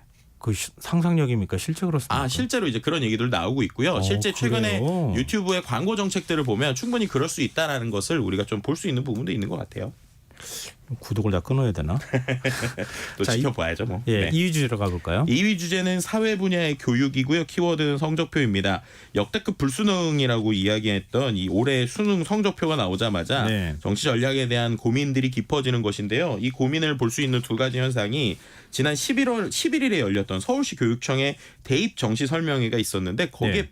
1시간 전부터 대기줄이 길게 늘어서고 빈자리를 찾을 수 없을 정도였다고 해요. 네. 그러니까 그만큼이나 많은 고민들이 되고 있는 상황이고 두 번째 지금 모든 학원들의 재수생 그걸 뽑는 재수생 학원이 지금 가득 이미 찼다고 합니다. 네. 그러니까 그만큼 이제 벌써부터 준비를 한다는 거예요. 그러니까 결국에는 이 불수능 자체에 대한 두려움이나 이거 안 될 것 같으니까 바로 도전하다라고 하는 이런 것들 결국에는 경쟁의 피로를 계속 높이는 것이 아니냐. 우리가 인구가 많이 준다고 하는데 여전히 왜 수능은 이러느냐라고 하는 SNS의 의견들도 좀 많이 볼 수 있었습니다. 아니 기자가 네. 교육부 발표할 때 네. 물었다는 거 아닙니까? 사교육비 늘어날 수 있지 않습니까? 이렇게 물어봤더니 그건 개인이 판단할 문제입니다. 이렇게 얘기를 했다는 거 아니에요? 네. 늘 사교육비는 개인이 판단한 거 아닙니까? 그렇죠. 뭐 어떻게 보면 경쟁의 피로가 있고 좀 상처가 있는 부분들을 어떻게 하면 좀 구조적으로 좀 바꿔야 되는 것이 아니냐라는 이야기들 나오고 있고요. 뭐 이게 참 씁쓸한 부분인 것 문제 같습니다. 난이도로 사교육을 줄인다는 게 이거 자체가 사실은 네. 좀 말이 안 되는 거 아니냐 이런 지적도 함께 나오더라고요. 자, 다음 주제는요. 네, 3위 주제는 경제 분야고요. 주식 분야인데 여기서도 AI입니다. 이건 뭐냐면요. 네. 우리가 말하는 이른바 미국의 빅테크 기업들이 이번에 AI 분야에서 투자한 7개 기업이 결국 올해에 S&P 500 상승에 70% 이상 기여했다라고 하는 데이터들이 나왔다는 거예요. 블룸버그 통신에서 애플, 마이크로소프트, 아마존, 알파벳, 엔비디아, 테슬라, 메타 이렇게 7개 회사를 매그니피센트 7이라고 보통 해외에서 부르거든요. 네. 근데 이 모든 회사, 이 7개 회사가 시가총액이 올 들어서 5조 달러 증가했고 말씀드린 것처럼 S&P 500에서의 차지하는 비중이 30%, 기여도가 75%인데 이들이 다 올라간 게 AI 때문이다라는 거예요. 그래서 이 7개 회사가 다 AI 관련 어떤 뭐 하드웨어를 만들거나 서비스를 하는데 중요한 건 이게 과연 내년까지 계속 갈 것이냐 네. 아니면 AI가 어떻게 될 것이냐에 대한 다양한 논란들이 지금 나오고 있는 상황이라 결국 어쨌든 내년에도 AI에 주목할 수밖에 없다. 뭐 이렇게 말씀드릴 수 있을 것 같습니다. 계속 AI에다 물어봐야 되나? 주가가 오를 것 같습니까? 안 오를 것 같습니까? 이거 뭐 점치는 것도 아니고 말이죠. 네. 자, 4위 주제는요? 4위 주제는 생활 분야의 의료 분야고요. 키워드가 전담병원인데 이 얘기 꼭 드리고 싶었어요. 저도 이게 보고 나서 뉴스 보고 좀 씁쓸했습니다. 네. 왜냐? 코로나19 치료 최전선에 섰었던 의료진 분들이 감염병과 싸우는 코로나19 전담병원이 지금 오히려 아주 상황이 좋지 않다라는 거예요. 네. 병실 곳곳이 텅 비고 일부 병동이 아예 폐쇄되기도 한 것인데 왜냐 이게 3년 이상 동안 계속 전담 치료를 했잖아요. 그렇죠. 그러다 보면 거기에 있던 단골 이제 환자분들이나 거기에 있던 여러 가지 도구들이 이제 상태가 좋지 않을 수 있는 거죠. 아무래도 단골도 코로나 떠나고. 전담병원이니까 다른 데 갔던 거죠. 그렇죠. 이제 그러다 보니까 다시 돌아왔는데 이 부분이 있어서 지금 문제가 된다는 거예요. 그래서 300억 원 가까이 이제 흑자를 내는 전국 35개 지방 의료원이 오히려 이제 코로나가 지나고 나서 올해 기관당 평균 84억의 적자가 예상된다고 합니다. 결국에는 이 진료 실적을 회복하는데 4.3년 이상 걸릴 것으로 추정되고 있는데 이 부분에 있어서 정부가 회복 기간을 6개월로 보고 보상금을 지급한 게 이슈가 되는 것이죠. 그러다 보니까 결국 잘 하고 있던 어떤 우리나라의 아주 좋은 병원들이 이 코로나를 위해서 노력을 했는데 결국 이 노력이 이렇게 되는 것들에 대한 좀 씁쓸함이 좀 나오고 있는 상황입니다. 그 노력 안 해도 지방으로는 살려야 돼요. 그럼요. 그렇지 않습니까? 네, 맞습니다. 근본적인 좀 대책이 필요한 것 같습니다. 마지막 5위 주제는 짧게 얘기해 주셔야 될 것 네, 같습니다. 5위 주제는 산업의 석유 분야하고 사재기인데요. 지난주에 이어서 요소수 얘기고요.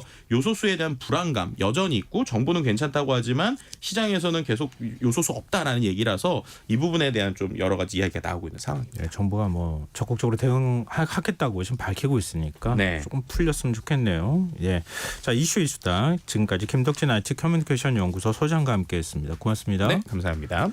KBS 일라디오 김성환의 시사 1부 순서 여기서 마무리하겠습니다. 그럼 전 11시 정각 2부에 다시 찾아오겠습니다.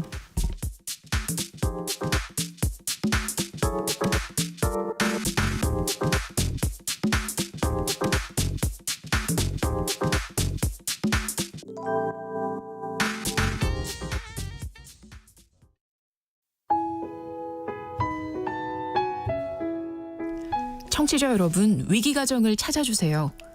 어려운 경제 상황 속에서 긴급한 경제적 지원이 필요한데도 복지 사각지대에 놓여 있어 아무런 지원도 받지 못하고 극한 상황으로 내몰리고 있는 위기 가정이 늘고 있습니다. KBS 강태원 복지재단에서는 사회 안전망에서 벗어나 위기에 처해 있는 가정을 발굴해 긴급 지원하는 사업을 진행합니다. 여러분 주위에 스스로의 힘만으로는 도저히 일어설 수 없는 힘든 이웃이 혹시 있는지 찾아봐 주세요. 우리 사회의 건강한 구성원으로 신속히 복귀할 수 있도록 KBS 강태원 복지재단이 작은 힘을 보태겠습니다. 여러분의 제보 전화를 기다립니다. KBS 강태원 복지재단 제보 전화 1533-0900, 1533-0900입니다.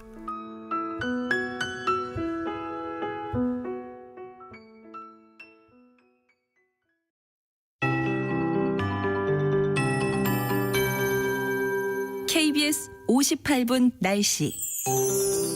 내일은 전국이 가끔 구름 많다가 흐려지겠습니다. 오전까지 충청, 남부 내륙은 내렸던 비로 인해 대기가 습해져 가시거리 200m 미만의 짙은 안개가 끼겠습니다. 특히 경기 동부와 강원 내륙 산지는 쌓인 눈이 얼면서 도로가 미끄러워질 수 있겠습니다. 교통안전에 유의하시기 바랍니다. 내일 아침 최저 기온 서울 2도, 광주 7도 등 전국이 영하 3에서 7도, 낮 최고 기온은 서울 12도, 대구 14도 등 전국이 9에서 16도로 당분간 평년보다 높겠습니다. 다만 아침 기온은 오늘보다 5에서 10도가량 크게 떨어져 내륙을 중심으로 영하권을 보이겠습니다. 서해 남부 먼바다와 동해상, 남해 동부 먼바다와 제주도 먼바다에 풍랑주의보가 발효 중인 가운데 바다의 물결 최대 초속 18m의 강풍과 함께 4m까지 높게 일겠습니다. 또한 당분간 강원 동해안과 경상권 해안은 너울성 파도 밀려오겠습니다. 모레 오전부터 남부지방을 시작으로 오후부터 전국에 비가 오겠습니다. 이후 기온이 급격히 내려가면서 매서운 한파가 찾아올 전망입니다. 서울 현재 기온 4도, 습도 81%, KBS 58분 날씨 박성준입니다.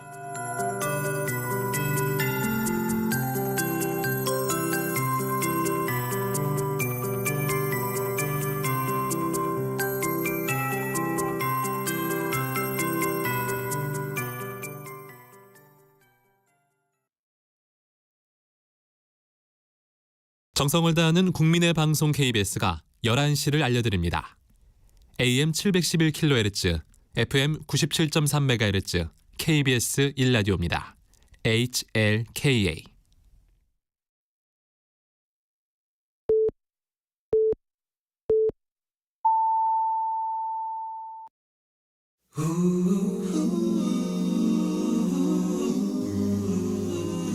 이 밤 그냥 보내긴 아쉬우니까요. 당신의 하루의 끝까지 야무지게 채워드립니다. 당신의 지식 충전소 김성환의 시사야.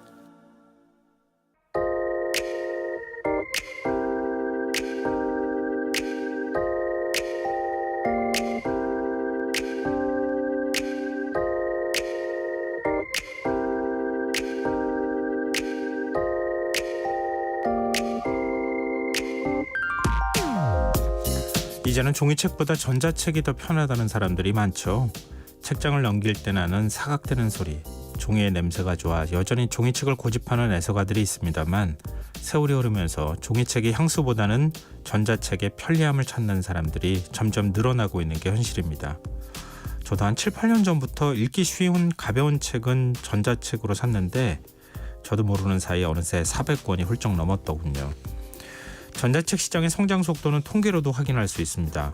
2020년 기준 국내 전자책 시장 규모가 4,620억 원으로 불과 5년 사이 3.7배나 성장했고 앞으로는 시장 규모가 더 커질 가능성이 높다고 합니다. 그렇다면 전자책 생태계의 바탕이 되는 저작권을 지키기 위한 노력 얼마나 이루어질 수 있을까요? 지난 5월 출판계를 떠들썩하게 한 사건이 있었습니다. 한 고등학생이 알라딘이 보유한 각 출판사의 전자책 약 72만 권을 해킹해 이 가운데 5천 권의 파일을 SNS를 통해 유출하는 일이 일어났습니다. 직접 피해를 입은 출판사만 500곳, 소설 파친코, 보건교사 아는 영 등 베스트셀러도 퍼졌다고 합니다. 전자책은 온라인에서 쉽게 공유되고 얼마든지 복제할 수 있어 전자책 유출은 출판사 입장에서 재앙이나 다름없는데요. 한국출판인협회는 대책위를 꾸려 알라딘을 상대로 집단 대응에 나섰지만 알라딘 측은 요지부동. 결국 출판사들이 12월 1일부터 전자책 신간 공급을 중단하고서야 알라딘이 보상에 나섰다고 합니다. 보상금 규모는 피해를 입은 출판사들의 종당 약 100만 원, 모두 합쳐 대략 30억 원 수준인데요. 이 소식을 전한 신문기사는 누구에게도 완벽한 해피엔딩은 아니라고 설명하고 있더군요. 출판업계는 플랫폼이 책임을 지는 선례를 남겼다는 점에 의미를 두고 있지만 거꾸로 보면 회복하기 어려운 피해를 입고도 이 정도 보상에 만족해야 할 정도로 출판사들의 처지가 어렵다는 뜻 아니겠느냐는 겁니다. 그러지 않아도 올해 출판 시장이 최악 중에 최악이라는 말이 나오고 있는데요. 이런 상황에서 출판 의욕을 꺾는 일은 더 생기지 않았으면 좋겠습니다. 지금까지 오늘의 발견이었습니다.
밤은 물러날지니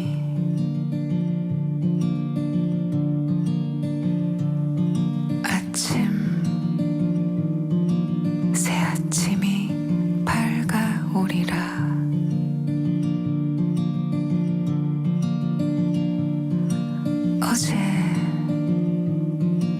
어제를 살아낸 나는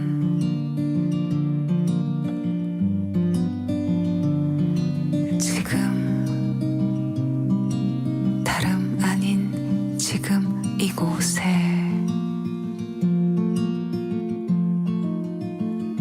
그러므로 나는 오늘의 나를 살 것이라. 흔들리는 가지 몇 개쯤 품은 채로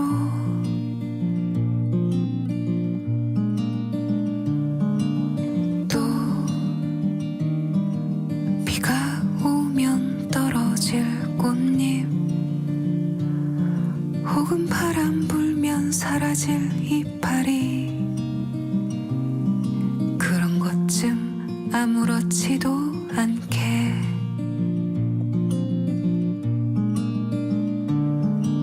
때론 태양빛을 따라가려나 아님 달빛을 쫓아가려나 어디까지 흩날리려나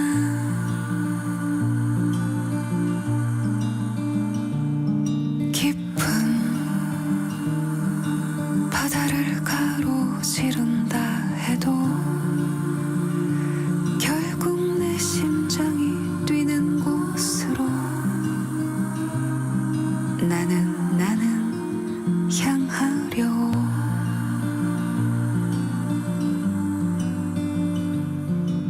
나는 오늘의 나를 살 것이라.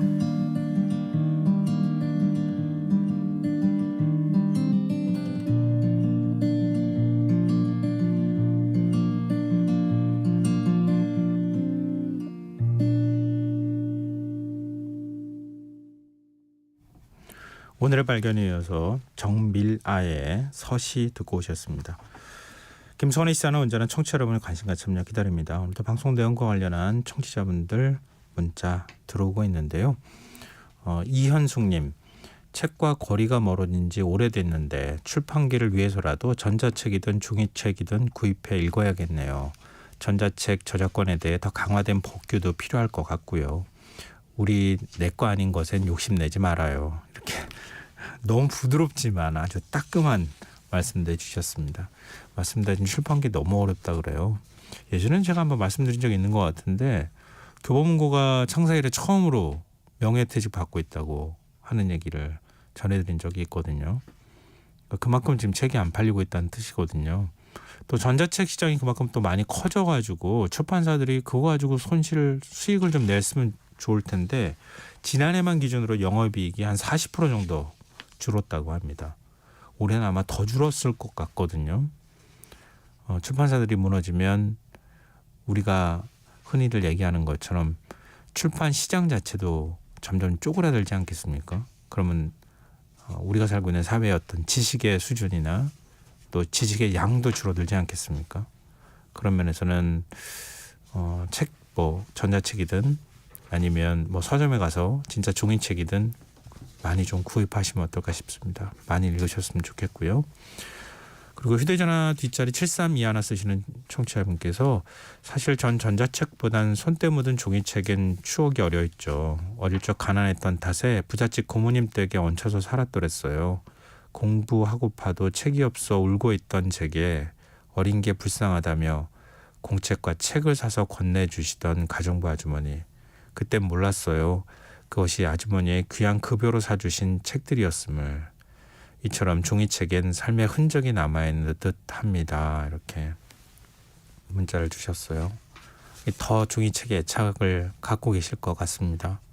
그러면 그 책을 사서 주셨던 그분의 마음도 뭐 누구보다 잘 하실 테니까요. 다른 누구에게도 그런 기다리 아저씨든 아니면 기다리 아줌마든 역할을 해주시면 어떨까 싶습니다. 네, 굉장히 찡한 사연이었던 것 같습니다. 청취자분들 문자 계속 기다리고 있겠습니다. 청취자분들 문자 보내주시면요, 제가 추첨해서 당첨된 분들께 모바일 쿠폰 선물로 드리겠습니다. 참여하실 문자 번호는 샵9730이고요. 짧은 문자 50원, 긴 문자는 100원의 정보 이용료 부과됩니다. 콩 게시판 KBS 라디오 유튜브 채널을 통해서도 무료로 참여하실 수 있습니다. KBS 라디오 김성환의 시사회와 함께하고 계신 지금 시각은 11시 10분입니다.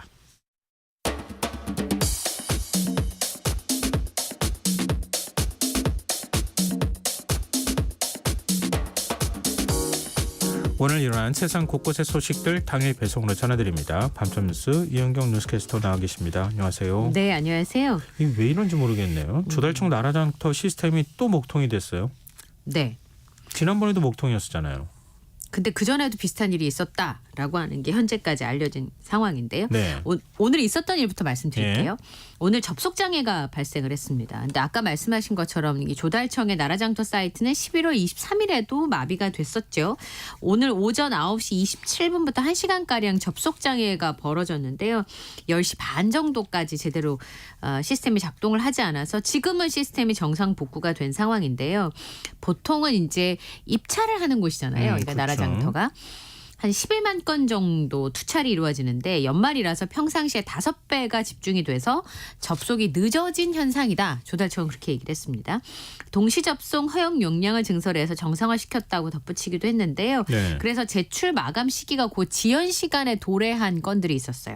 그래서 그거를 2,486건을 입찰 공고를 연기를 했고, 그러니까 나라장터 접속에 과부하가 걸린 거죠. 한꺼번에 몰리면서.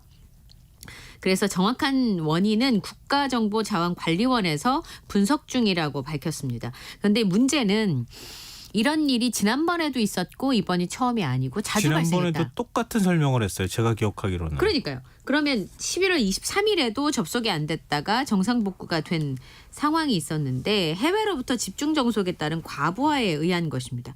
근데 보통 이렇게 갑자기 용량이 늘어나서 과부하가 벌리는 걸 이제 디도스 공격이라고 분석하기도 하잖아요. 네. 그런데 이 디도스 공격 방식 때문에 뭐 그런 일이 발생하진 않았다라고 설명을 하고 있습니다.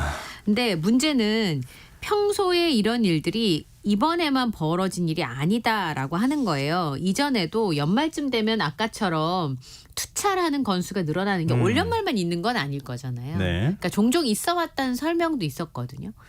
그러면은 이만큼 연말 되면 서버에 과부하가 걸릴 걸 알고 있는데 네. 그럼 왜 증설하지 않았을까? 특정 시기에 그 투찰이 많이 이루어지는 걸 조달청에서 알고 있었는데 왜 거기에 대한 부분들에 대해서 얘기하지 않았을까? 뭐 이런 부분도 좀 의심이 되는 거죠. 지난번에도 디도스 공격 얘기 똑같이 했었어요. 네네. 뭐 오래된 레코드판 틀어놓은 것도 아니고 네. 어쩜 이렇게 해명이 똑같은지. 그러면 대안을 만들었으면 지금 이런 일 없지 않습니까? 네. 그러니까 서버 증설하는 게 그렇게 뭐 대단히 어려운 일도 아니고 말이죠. 네. 근데 왜 이렇게 일이 자꾸 반복되는지 모르겠어요. 그냥 뭐 괜찮으려니 뭐 이렇게 생각하는 건가요? 예, 그래서 이제 이런 부분에 대해서는 우선 매해 12월에 사용자가 늘어나는데 서버 증설을 하지 않았느냐라는 의문을 표시하는 의견도 있고요. 또 조달청의 설명 그대로라고 이해를 하면 나라장터 장애 때도 다량 접속 때문이라고만 밝혔었는데 11월 달에도 그러면 같은 이유로 사고가 반복되는 건 그 원인이라고 지목한 것이 해결이 안 되니까 또 같은 일이 벌어지는 거잖아요. 그러니까 거꾸로 얘기하면 장애 원인을 제대로 파악하지 못한 거 아니냐 그렇게 해석할 수가 있습니다. 그리고 서버 관리를 하고 있는 이제 부처가 행정안전부인데 디도스나 해킹의 가능성은 없다라는 이제 외부 공격일 가능성에 대해서는 그 가능성을 일축했는데요. 조달청 관계자가 아까 이제 말씀드린 것처럼 올해만 이런 접속 장애가 발생하는 게 아니라 가끔 이런 문제가 터지고 있었다. 접속장애 가능성을 인지하고 있었다라고 설명을 했거든요. 그러면 이번 사태는 먹통이 아니라 접속 지연이라는 거예요. 그러니까 시스템이 멈춘 게 아니라 한꺼번에 몰리면서 그 안에 있었던 사람들이 움직이지 못했던 것뿐이다. 서버 역량은 넉넉한데 제출 서류를 올려야 할 것이 많아서 생긴 문제다. 입찰자들이 사이트에 들어와 잠깐 있다 나가는 게 아니라 이것도 클릭하고 저것도 클릭하기 때문에 생긴 과부하 때문이지 외부 공격이 아니라고 설명을 했습니다. 그런데 이렇게 중요한 공공조달 인프라에서 20일 만에 사고가 또 터진 것은 사실 납득하기가 어려운 상황이고요. 네. 사이버 보안업계 관계자가 이렇게 설명했습니다. 접속 과다로 인한 시스템 장애는 디도스 공격의 전형적인 형태인데 굳이 다수의 인터넷 주소에서 다량 접속이 발생했다는 식으로 애둘러 표현하는 것에 대해서 의구심이 있다. 이런 지적을 하기도 했고요. 말씀드렸던 것처럼 이 접속 과도에 의한 장애가 발생할 가능성은 구형 시스템에서는 여전히 있는 상황이니까 그러면 평소에 트래픽 기준을 따라서 IT 시스템이 설계가 되니까요. 당연히 네. 이런 접속은 이런 접속 지연은 재발할 수 있다는 거죠. 그러니까 아까 해명이 똑같았다고 하잖아요. 네. 그러니까 이런 일이 반복될 때 또 두 가지 해명을 내놓는 게 있어요. 하나는 담당자가 계속 바뀌었어요. 네. 다음번에 또 터지면 그 전 담당자에서 새로운 담당자로 바뀌었습니다. 이렇게 얘기하는 게 있고요. 또 하나는 그 예산이 많이 삭감됐습니다. 이렇게 얘기를 하거든요. 똑같이 이렇게 반복되는 얘기를 하는 게 이게 맞는 건가? 그렇죠. 뭔가 책임성 있게 이런 문제를 해결할 수는 없는 건가? 이런 생각이 드네요. 자, 다음 뉴스로 가보겠습니다. 12.12 군사정변 44주년 맞은 오늘 곳곳에서 추모 행사가 열렸는데 지금 뭐 서울에 보면 영화 인기 덕분인가요? 사람들이 많이 갔던 모양이에요. 네. 1979년에 전두환이 주도한 신군부 군사반란 때 정병주 육군 특전사령관을 지키다가 반란군의 총탄에 맞아 숨진 고 김호랑 중령의 44주기 추모제가 목요일 경남 김해시 삼성초등학교 옆 소공원에서 열렸는데요. 네. 추모제 참석자들의 입장에서 보면 서울의 봄 덕분에 이런 상황들을 젊은 사람들이 많이 알게 됐잖아요. 그런 부분에 있어서 다행이라고 하면서 이제라도 정부 차원의 명예회복이나 공식 추모제가 마련돼야 된다라고 하는 입장입니다. 이 영화 서울의 봄에 정혜인 씨가 연기했던 오진호 소령의 실제 인물이 말씀드렸던 김호랑 중령이고요. 그리고 영화 흥행에 힘입어서 추모제에도 한 100여 명의 주민과 정치인들이 참석해서 소공원을 가득 메웠습니다. 그리고 이제 12.12 군사반란 44주년이다 보니까 그 당시에 희생되었던 군인을 기리는 추모 행사가 여러 곳에서 열렸었는데요. 국립서울현충원에서는 군사반란 당시에 신군부에 저항하다 숨졌던 김호랑 중령과 정선엽 병장, 박윤관 상병의 추모식이 합동으로 진행이 됐는데 여기에도 유족과 시민 수십 명이 참석을 했습니다. 그리고 광주 북구 동신고등학교에서는 고 정선엽 병장의 추도식이 열렸는데요. 매년 12월 10일에 모여서 정병장을 기리는 행사가 있었는데 총동문회 차원에서 추모 행사는 이번이 처음이라고 합니다. 이 자리에도 정치인들을 포함한 100여 명이 참석해서 그를 기리기도 했습니다. 이런 그 일들이 어쨌든 알려졌기 때문에 가능한 일이기도 하고요. 네. 그리고 젊은 MZ세대들이 알아보자, 알고 싶다 이런 얘기들을 많이 하고 있습니다. 근데 지금 그 신군부에 군사 쿠데타로 지금 희생된 군인들이 있는 거잖아요. 네, 그렇죠. 그러면 신군부에 대한 사법적 판단은 끝난 거잖아요. 네, 그렇죠.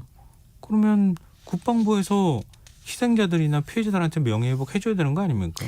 그러니까 그 당시에 사망자가 특전사령관을 보완하다가 희생된 고 김호랑 소령 이후에 중령으로 추서가 된 거고요. 예. 국방부 헌병중대 정선엽 병장 그리고 수경사 33헌병대 소속의 박윤관 일병 3명인데 그중에서 진압군 소속이었던 김호랑 중령과 정선엽 병장은 국방부의 중앙전공상심의위원회에서 전사자로 분류가 됐고요. 네. 박윤관 일병은 여전히 순직자에 그치고 있습니다. 그리고 전두환 정권 시절의 신군부는 박 일병은 상병으로 1계급 추서가 됐을 뿐인데요. 이런 부분들에 있어서 그러면 명예회복을 해야 되지 않겠냐라고 하는 의견들이 있습니다. 그러다 보니까 국방부 입장을 묻는 질문들이 나왔는데요. 네. 사후 제대로 평가도 못 받고 추모비도 안 세우고 했는데 국회에서 다 동의가 됐다면 그 상황에서 육사나 국방부에서 그걸 반대해서 성사되지 않고 있다. 이런 부분에 있어서는 좀 명예회복을 위해서 육군이나 육사 좀 다른 조치를 해야 되는 거 아니냐라고 하는 질문이 있었습니다. 네. 근데 답변은 이런 거예요. 육사에서 지금 6.25 전쟁이나 그 한국 전쟁 당시에 전사한 사람들이 1,400여 명 정도 되는 건데 네. 그분들과의 형평성을 따져봐야 된다라고 하는 입장인데요. 그 반란군에 맞서서 특전사령을 지키다 숨진 김호랑 중령 2014년에는 보훈훈장이 추서가 됐습니다만 추모비 건립 논의가 있었는데 그게 국방부 반대로 당시에 중단이 됐었고요. 지금 서울의 봄이 흥행을 하면서 다시 재평가를 하자라고 하는 입장들이 나오곤 있습니다만 국방부의 입장은 말씀드린 것처럼 6.25 전사자들과 형평성을 따져봐야 된다라고 하는 입장을 유지했고요. 정선엽 병장 유족들이 그동안 사건의 사망 경위가 규명되지 않았던 국가를 상대로 해서 손해배상 소송을 제기했습니다만 정부에서는 이중배상이라면서 원론적인 답변을 내놓고 있는 상황입니다. 진짜 군인 정신을 가졌던 사람들이잖아요. 네. 지금 희생자 피해자들이. 네. 그러면 국방부에서 아니 육사에서 홍범도 장군을 비롯한 독립지사 흉상 없애면 좀 이런 사람들 흉상을 세워야 되는 거 아닙니까? 군사반란 일으키지 말라고. 그럼 그래야 되는 게 맞는 거 아닌가 싶은데요. 경남 합천군에서는 일회공원 명칭 바꾸자는 논란이 일고 있다고요? 네, 군이 그 합천군에서 2004년에 새천년 생명의 숲을 2007년에 이제 여기 2004년에 만들어진 건데 2007년에 이름이 일회공원으로 바뀌었어요. 예.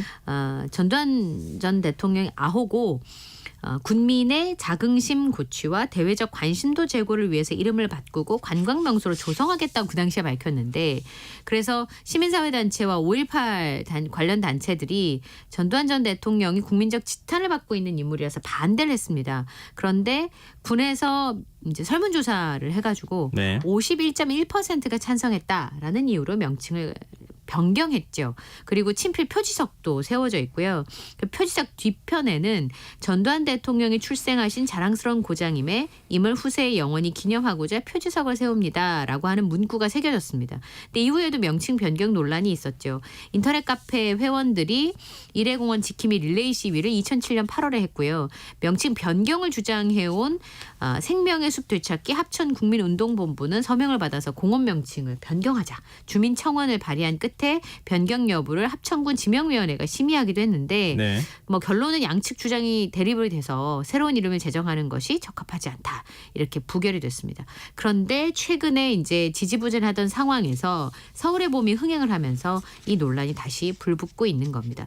국민 세금을 들여서 만든 공원을 지금처럼 편향정의 이름으로 놔두는 것은 시대착오적이다라고 비판하는 의견들이 있습니다. 네.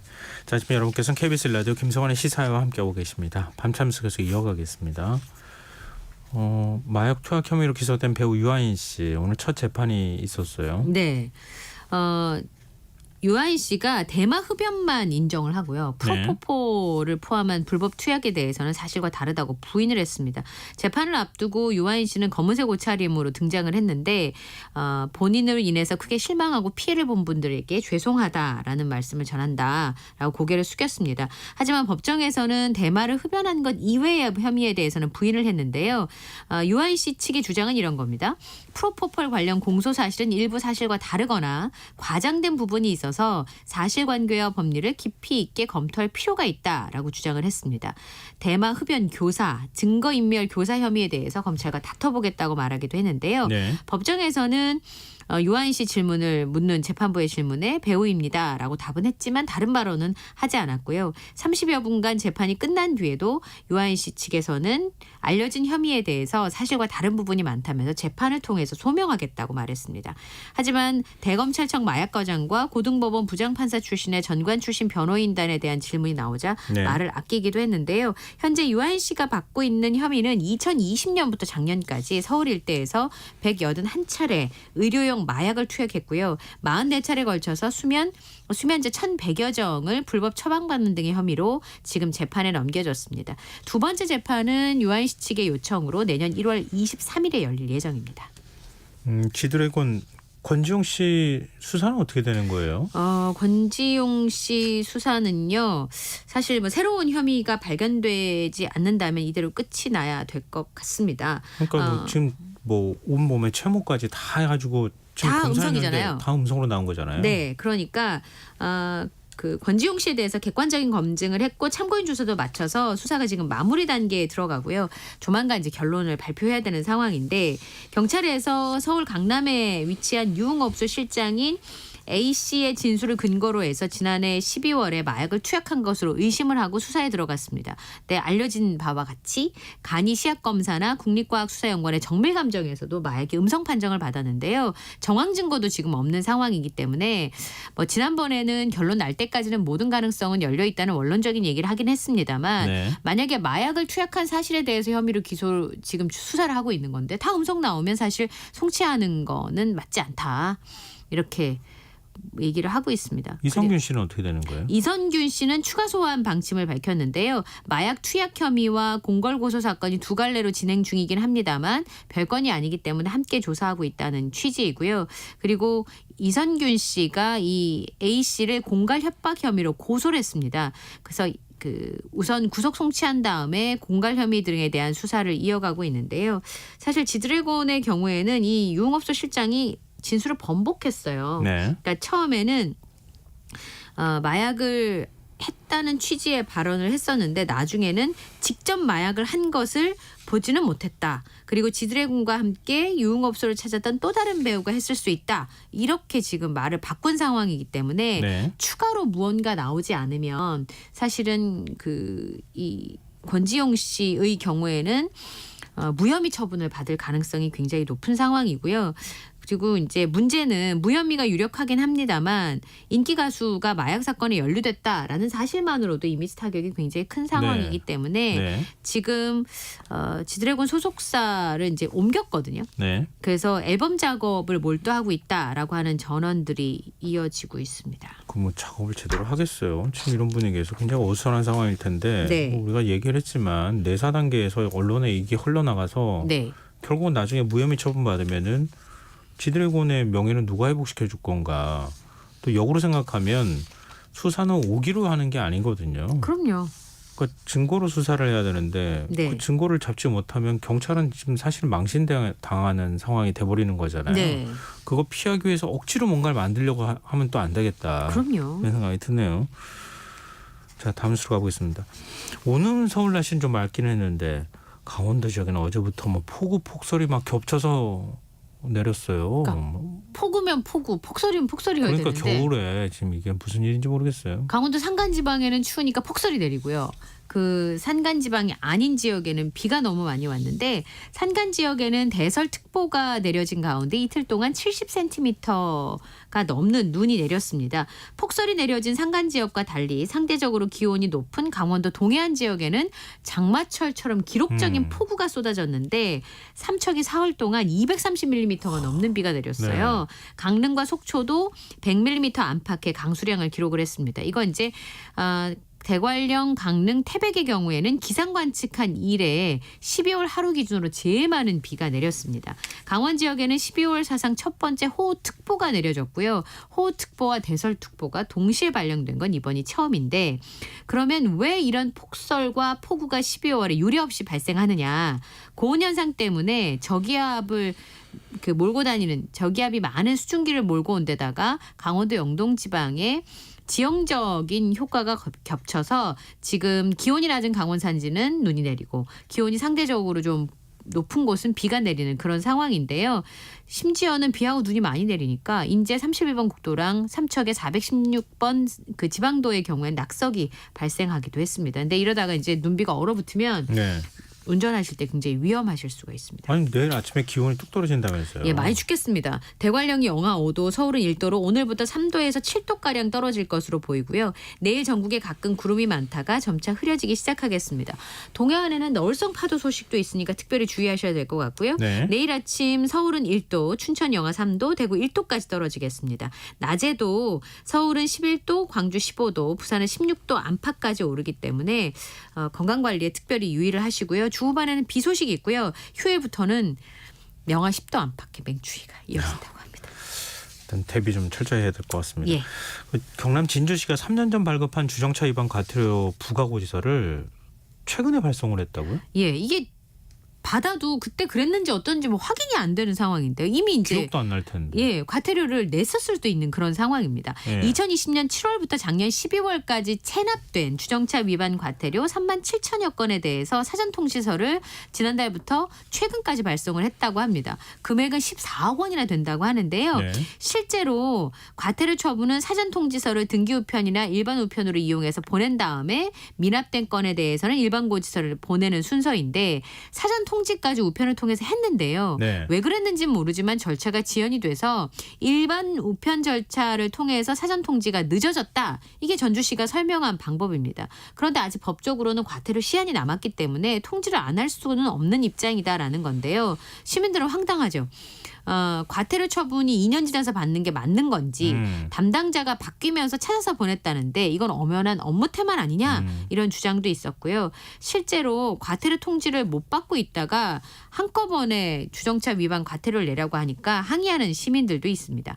그리고 2021년에 그 과태료 고지서를 받았는데 본인 냈다는 거예요. 그럼 또 이제 그걸 확인하는 절차를 또 그렇죠. 거쳐야 되잖아요. 그러니까 이 금전적인 낭비도 물론이거든요. 시간과 이 인력의 낭비들이 좀 있는 거 아닌가 싶은데 어쨌든 시에서는 직원이 줄어들고 업무가 많기 때문에 업무 처리가 늦어졌다 이렇게 해명하고 있습니다. 그거는 해명이 잘 안 되는 것 같은데요. 과태료 고지서는 아주 따박따박 잘도 보내던데요. 저 보니까 뭐 몇 주만 오던데요. 네. 자, 오늘 밤참시 여기까지 하겠습니다. 지금까지 이영경 뉴스캐스터와 함께하겠습니다. 고맙습니다. 고맙습니다.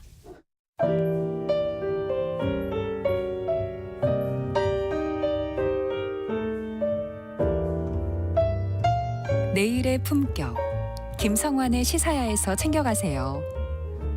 하루를 마무리하는 시간 꺼내보는 당신의 지식 창고 KBS 1라디오 김성환의 시사야.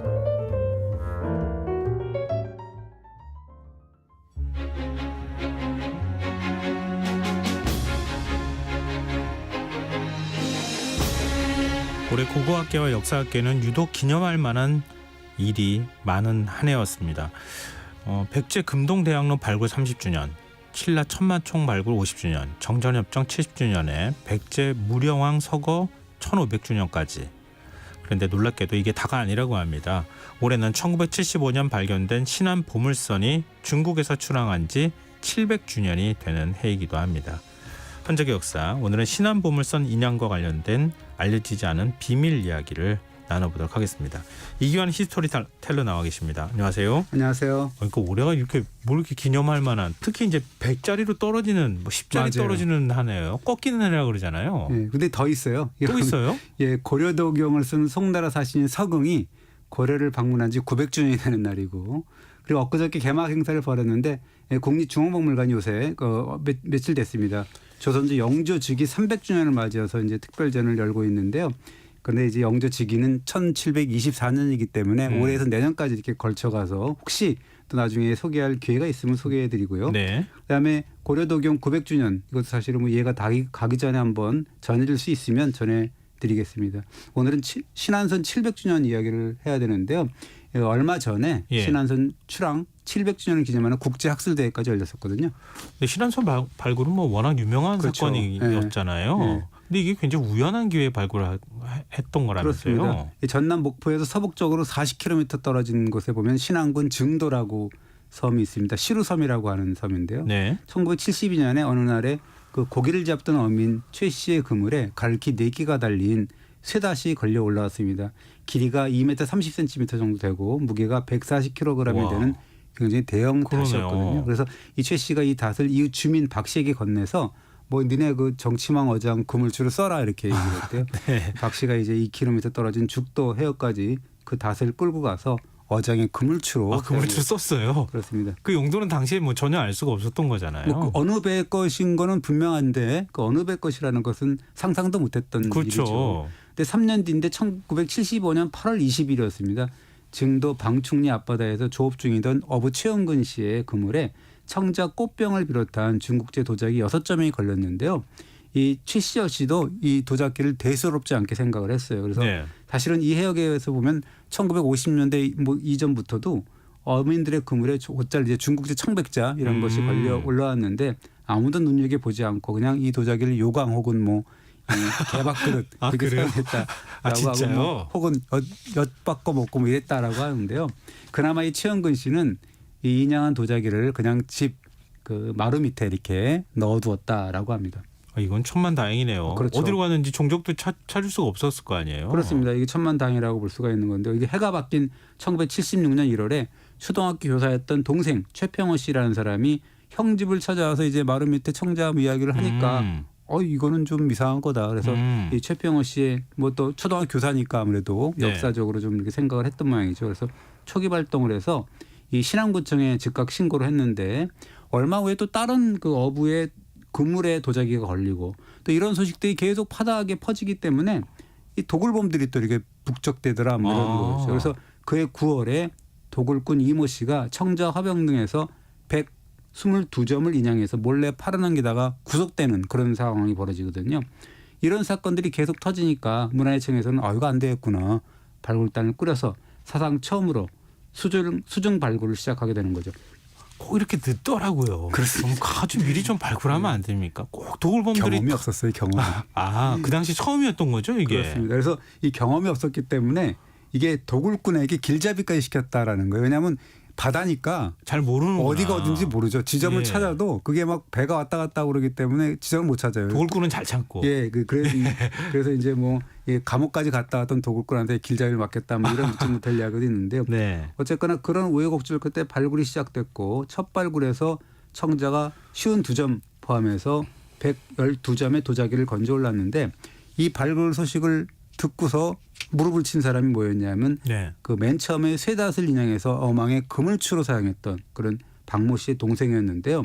이게 계속 이제 뭐 그 비슷한 해역에 1점 몇 킬로 되는 그런 해역에서 계속 청자 백자가 인양됐다는 소식이 들리니까 이거는 좀 심상치 않구나 해서 박 씨 동생이 즉각적으로 이제 관계 당국에 신고를 했는데 전문가 감정을 해보니까 이 그물추가 송나라나 원나라 시대에 사용했던 중국제 다시더라라는 추정이 있었고요.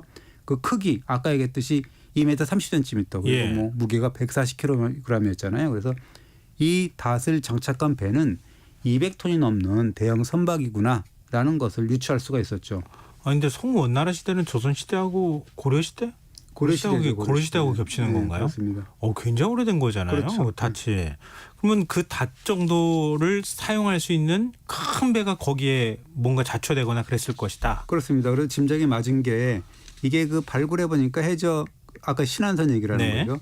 해저 20m에 가라앉은 난파선인데 거기서 이제 청백자가 계속 올라오는 거죠. 길이가 최대로 한 34m 정도 배가 그리고 폭이 한 11m 정도 되는데 그 저는 뭐 그쪽 사람이 아니어서 얼마나 되는지 잘 몰랐는데 굉장히 큰 배라 그래요. 100명 정도가 승선할 수 있는 200톤급의 대형 선박으로 추정이 됐다라는 거고요. 그래서 이 1984년까지 9년 동안 모두 11차례 인양을 했는데 경천 동지할 그런 결과가 나온 거죠. 이 유물이 총 23,502점에 달했는데 그 외에 또 동전이 28톤 뭐 800만 개 그리고 자단목이라 그래서 아열대산 최고급 원목 가구 목재 있잖아요. 그게 1,017개. 그다음에 선재 조각 445개 뭐 이런 게 이제 인양이 된 거죠. 이게 어디에서 출발해서 어디로 가던 배였습니까? 그러니까 이게 인양 유물에서 단서를 찾을 수밖에 없죠. 그래서 보니까 목간이 명문 목간이 이제 나와서 거기서 해답을 찾을 수밖에 없었는데 당시 배에 실려 있던 물품에는 상품의 종류라든가 수량이라든가 선적 일자라든가 수령인의 이름과 주소를 적은 목간이 364점 달려 있었는데 이것이 오늘날의 뭐 택배 송장 같은 그런 느낌이었죠. 조그마한 나무 조각 같은 데다가 여기서 뭐 어디로 한자로 써놨던 거잖아요. 뭘 실었고 이런 거잖아요. 그중에 지치 3년이라는 목간이 눈에 띄었는데 이 지치가 원나라 영종의 연호였는데 지치 3년이면 1323년입니다. 고려 말이죠. 그와 함께 4월 22일, 23일, 5월 11일 그리고 6월 1일에서 3일 이런 목간들이 인양이 되었습니다. 그리고 경원로라고 하는 그런 명문 청동추 이런 것도 나왔죠. 경원로는 뭡니까? 이 경원이 지금의 저장성 닝보라 그래서 우리가 한자로 보면은 절강성 영파라고 이제 하는데 그리고 도착지가 어디냐 보니까 핫가다 지금의 후쿠오카가 유력했는데 뭐냐면 그래요? 복간을 보니까 교토의 도후쿠사라는 게 예. 있고 그다음에 하코자카궁, 조자쿠암 이런 그 하카다의 신사, 그러니까 지금의 뭐 이 후쿠오카의 신사와 사찰 이름이 보이더라라는 거죠. 그래서 이 배를 분석을 해보면 1323년 4월에서 6월에 세 차례에 걸쳐서 하무를 선적하고 네. 이 경원 즉 닝보, 영파를 떠나서 일본의 하카다로 향하던 도중에 고려의 신안 앞바다에서 악천후를 만나서 침몰했다. 뭐 이런 식으로 정리할 수가 있는 거죠. 그 일종의 무역선이었던 겁니까? 그렇습니다. 예. 그러면은 굉장히 값비싼 물건들이 많이 실려 있었던 거네요. 그렇습니다. 이게 청자하고 백자가 중국제 최고급이었어요. 그래서 유물이 23,000여 점 나왔다 그랬지 않습니까? 예. 그중에 2661점이 최고급 중국 청자와 백자였습니다. 그래서 특히나 인양된 도자기를 보면 한 번도 사용하지 않은 신상 완제품이었어요. 그러니까 엄청난 그런 보물선이라고 봐야 되는 거죠. 네. 그래서 지금까지는 이런 최고급 청자와 백자만이 이제 주로 스포트라이트를 받고 연구도 되고 뭐 이런 식으로 이제 논문도 많이 나왔는데 네. 최근에 아까 얘기했던 국제학술대 발표문 중에서 제가 눈여겨본 거는 일본 학자의 논문이 좀 눈에 띄더라고요. 예. 이 신안선에 밀수품이 다량 적재되어 있더라라는 가능성을 이 일본 학자가 제기를 했습니다. 이게 무슨 반전입니까? 그러니까. 왜 밀수품이 나와요? 그게 뭐냐면 선체 맨 밑바닥에 쌓여 있는 게 이제 자다목인데 예. 1017개라고 돼 있는데 그 위에 이렇게 800만 개의 동전이 깔려 있었다 그랬잖아요. 그 위에 이렇게. 예. 그거 무게가 28톤이라 그랬는데 뭐 그겁니다. 아니 동전을 그렇게 28톤씩이나 배 밑에 깔아둘 이유가 뭐가 있어요? 이게 뭐 여러 가지 물수품이라는 거죠. 그리고 이게 배 평형을 잡기 위해서 그런 거 아니냐 뭐 이런 그걸 이야기도 나오고 저도 잠깐 의심했었는데. 네, 뭐 그러면서 그것 때문에 28톤을 거기에 넣지는 않았을 거다라는 건데 예. 이 동전을 보니까 대부분이 끈에 꿰인 채로 확인이 됐는데 물론 끈은 비록 썩었지만 그 흔적은 남아있다라는 거고요. 예. 인양 과정에서 보니까 동전의 소유주마다 달아둔 목패, 나무 목관이 나왔고 그 동전의 종류가 굉장히 다양했습니다. 66종, 66종에 달했는데요. 이 또 연대도 보니까 기원 후 8에서 23년 그 사이에 존재했던 신나라에서 제작된 화천이라든가 후안의 오수전, 원날의 지대 통보까지 1300년 동안 중국에서 제작 유통된 그런 동전이 정말 끊임없이 쏟아져 나왔다라는 거고요. 네. 심지어는 베트남 안남에서 만든 동전 천복 통보까지도 나왔다라는 겁니다. 아니 뭐 동전을 옛날 거 뭐 그 주변 나라 거 그 상관없이 그냥 다 끌어모은 것 같은데요. 그 왜 그렇게 끌어모았을까요? 그게 이제 밀수품이라는 건데 그래서 왜 이게 밀수품이냐라는 거를 일본 발표자가 몇 가지 사례를 드는데 예. 이게 이 문헌 자료가 있는 게 뭐냐면 신안선이 출항하기 70년 전인데 1250년대에 남성 송나라의 관리 포에라는 사람이 경원 아까 얘기했던 그 닝보라고 하는 그 네. 일대에서 동전의 해외 유출 상황 그리고 그 대책을 논한 그런 보고서를 그 남성 조정에 올리는 내용이 있는데요. 거기 보면 뭐라고 돼 있냐면 일본선이 공인무역항인 경원에 도착하기 전에 무역이 불어된 인근 지역에 들러서 동전을 공공연히 불법 거래하고 있다. 지금 일본인이 좋아하는 것은 동전뿐이다. 중국인들은 일본선이 가져오는 물건을 시가의 10분의 1로 구입하고 동전을 주는데 그래서 시장의 동전이 동요날 지경이다라는 그런 보고서를 올리죠. 그럼 일본 상인들이 예. 이거 뭐 동전을 무역 거래하라고 하지는 않았을 것 같고, 그러니까 이렇게 불법적으로 중국 동전을 사들이기 시작했다. 그렇습니다. 근데 그 보고는 아까 얘기했듯이 신안선 출항 50년 전이라는 건데 예. 신안선 출항 17년 후의 기록도 남아있는 게 뭐냐면 네. 1340년 무렵에 원나라 문인인 허유임이라는 사람이 뭐라고 썼냐면 중국 남부 해안에서 섬나라 오랑캐들, 그러니까 일본인을 얘기하는 거죠. 예. 오랑캐와 중국인이 불법 거래 이런 것이 빈번하게 이루어지고 있는데 관청에서는 통제할 수가 없었다라는 그런 글을 남겼습니다. 왜 이렇게 불법적으로 동전을 사들인 거예요? 당시에 그 중국에서는 동전 수출이 금지가 됐어요. 예. 그렇기 때문에 밀수를 했겠지만은 예. 당시에 또 남송대에 이르러서 집회하고 동전을 병행하는 정책을 펴기 시작했고 네. 북방에는 지금 금나라 원나라가 계속 이어지잖아요.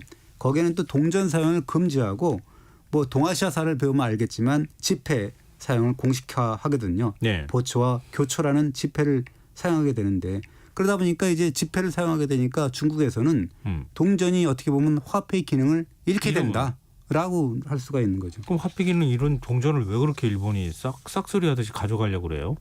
일본도 사실은 그 전까지는 동전이 있었어요. 일본에서는 7세기에서 10세기 사이에 13종의 동전이 발행이 됐는데 그런데 동전을 주조하는 비용보다 액면 가치가 높은 화폐를 동전을 유통시킨 게 문제였죠. 그러니까 10원 들여서 동전 하나 만들어서 이걸 50원에 이렇게 내놓는 그런 상황이 되니까 그 왜 그러냐면 이제 수도를 조용하는 데 필요한 경비를 마련하라고 뭐 이렇게 발행한 건데 그러다 보니까 이제 주조 비용보다 액면 가치가 훨씬 높은 그런 그 동전을 발행하니까 그 차액을 해서 얻는 재정 수입을 노리게 되는 건데 그러다 보니까 민간에서도 동전 10원 들여서 찍어내서 50원을 뭐 이렇게 할 수 있으니까 계속 마구 찍어내는 그런 밀조가 이루어지는 거죠.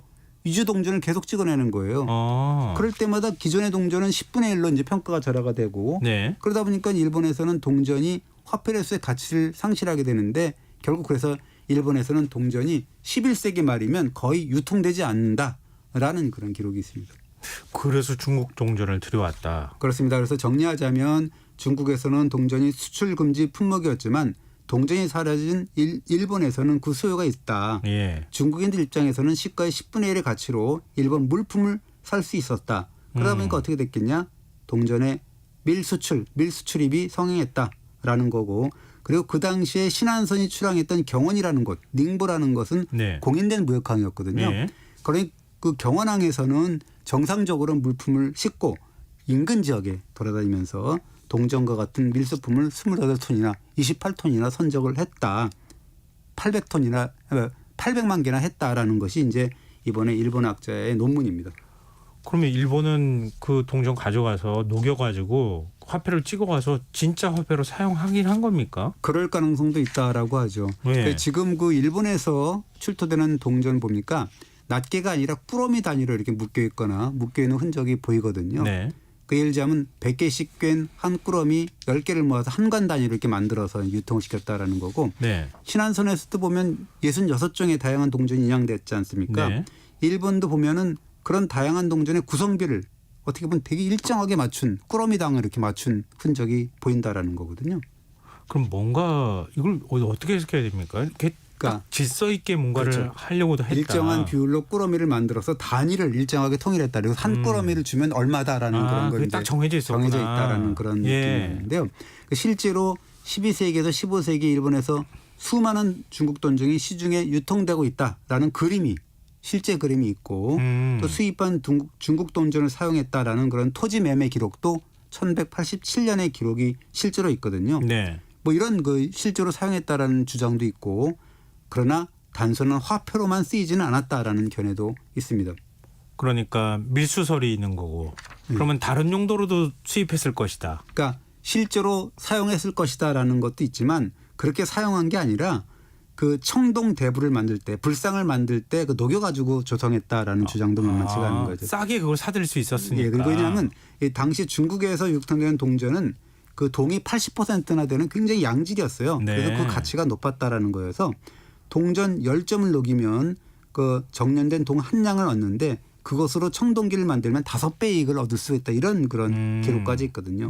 반면에 일본의 동 수요량은 굉장히 늘고 있어서 당시에 일본에서는 불교가 민중 속으로 뿌리내리기 시작이어가지고 굉장히 청동 대불이라든가 그런 경서나 경문을 넣는 통 이런 것들을 청동으로 만드는 그런 유행이 벌어지고 있었거든요.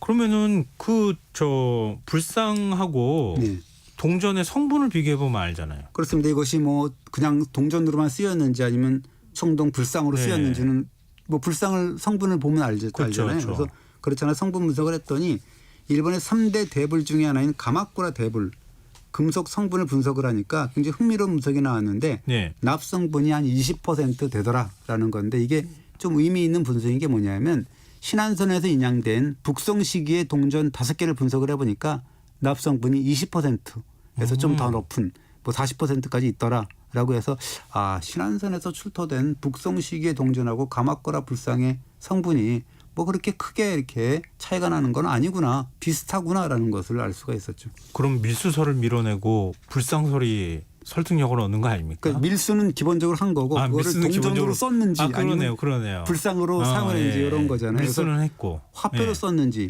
불상 조성용으로 썼는지 이런 두 견해가 있는 거죠. 네.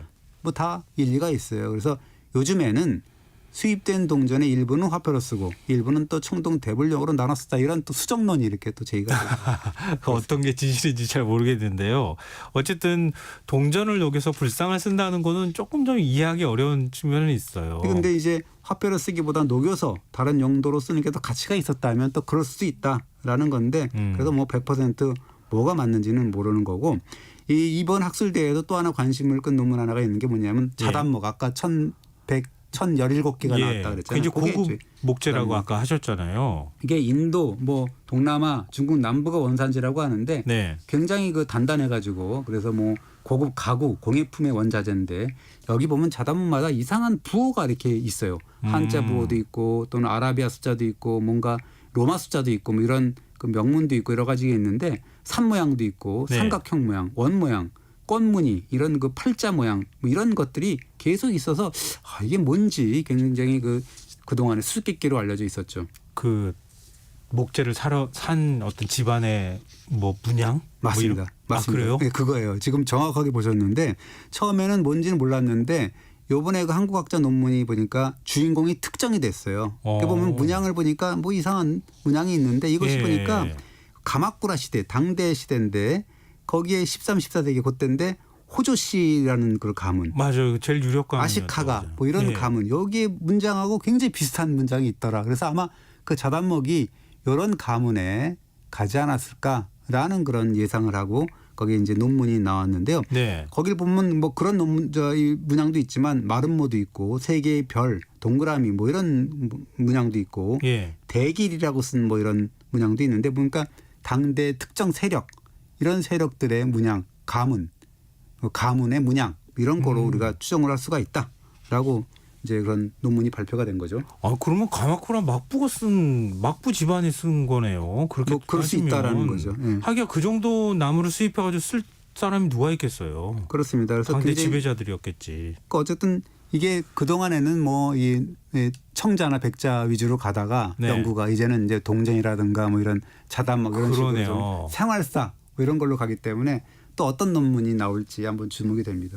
그러니까 단순히 우리가 신안선 발굴했다, 엄청난 뭐 유물이 쏟아져 나왔다 이 정도만 하는 게 아니라 끊임없이 역사 연구를 하면 할수록 새로운 스토리가 만들어지는 거네요. 50년이 지났는데 아직까지도 그러게 말입니다. 아직까지도 그런 논문이 나옵니다. 새로운 진실을 어떻게 찾아나가는지 그것도 관심 있게 보면 좋을 것 같습니다. 자, 흔적의 역사 지금까지 이기환 히스토리텔러였습니다. 고맙습니다. 감사합니다. 김성환의 시사 오늘 순서 여기서 마칩니다. 모바일 쿠폰 당첨자는 홈페이지 공지사항에서 확인하실 수 있습니다. 편안한 밤 되시고요. 전 내일 다시 찾아뵙겠습니다. 지금까지 시사평론가 김성환이었습니다. 고맙습니다.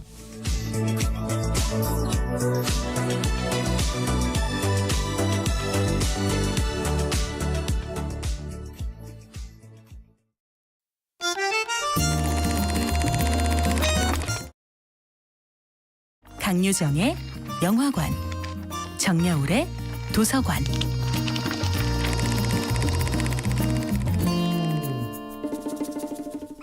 안녕하세요. 무심히 지나쳤던 영화를 돌아보며 삶의 마디를 짚어보는 평론가 강유정의 영화관입니다. 오늘은 우디 앨런 감독의 매치 포인트와 함께하겠습니다. 주인공 크리스가 런던의 테니스 클럽에서 처음 만나게 된 회원은 영국의 최상류층 집안의 아들인 톰 휴이트였습니다.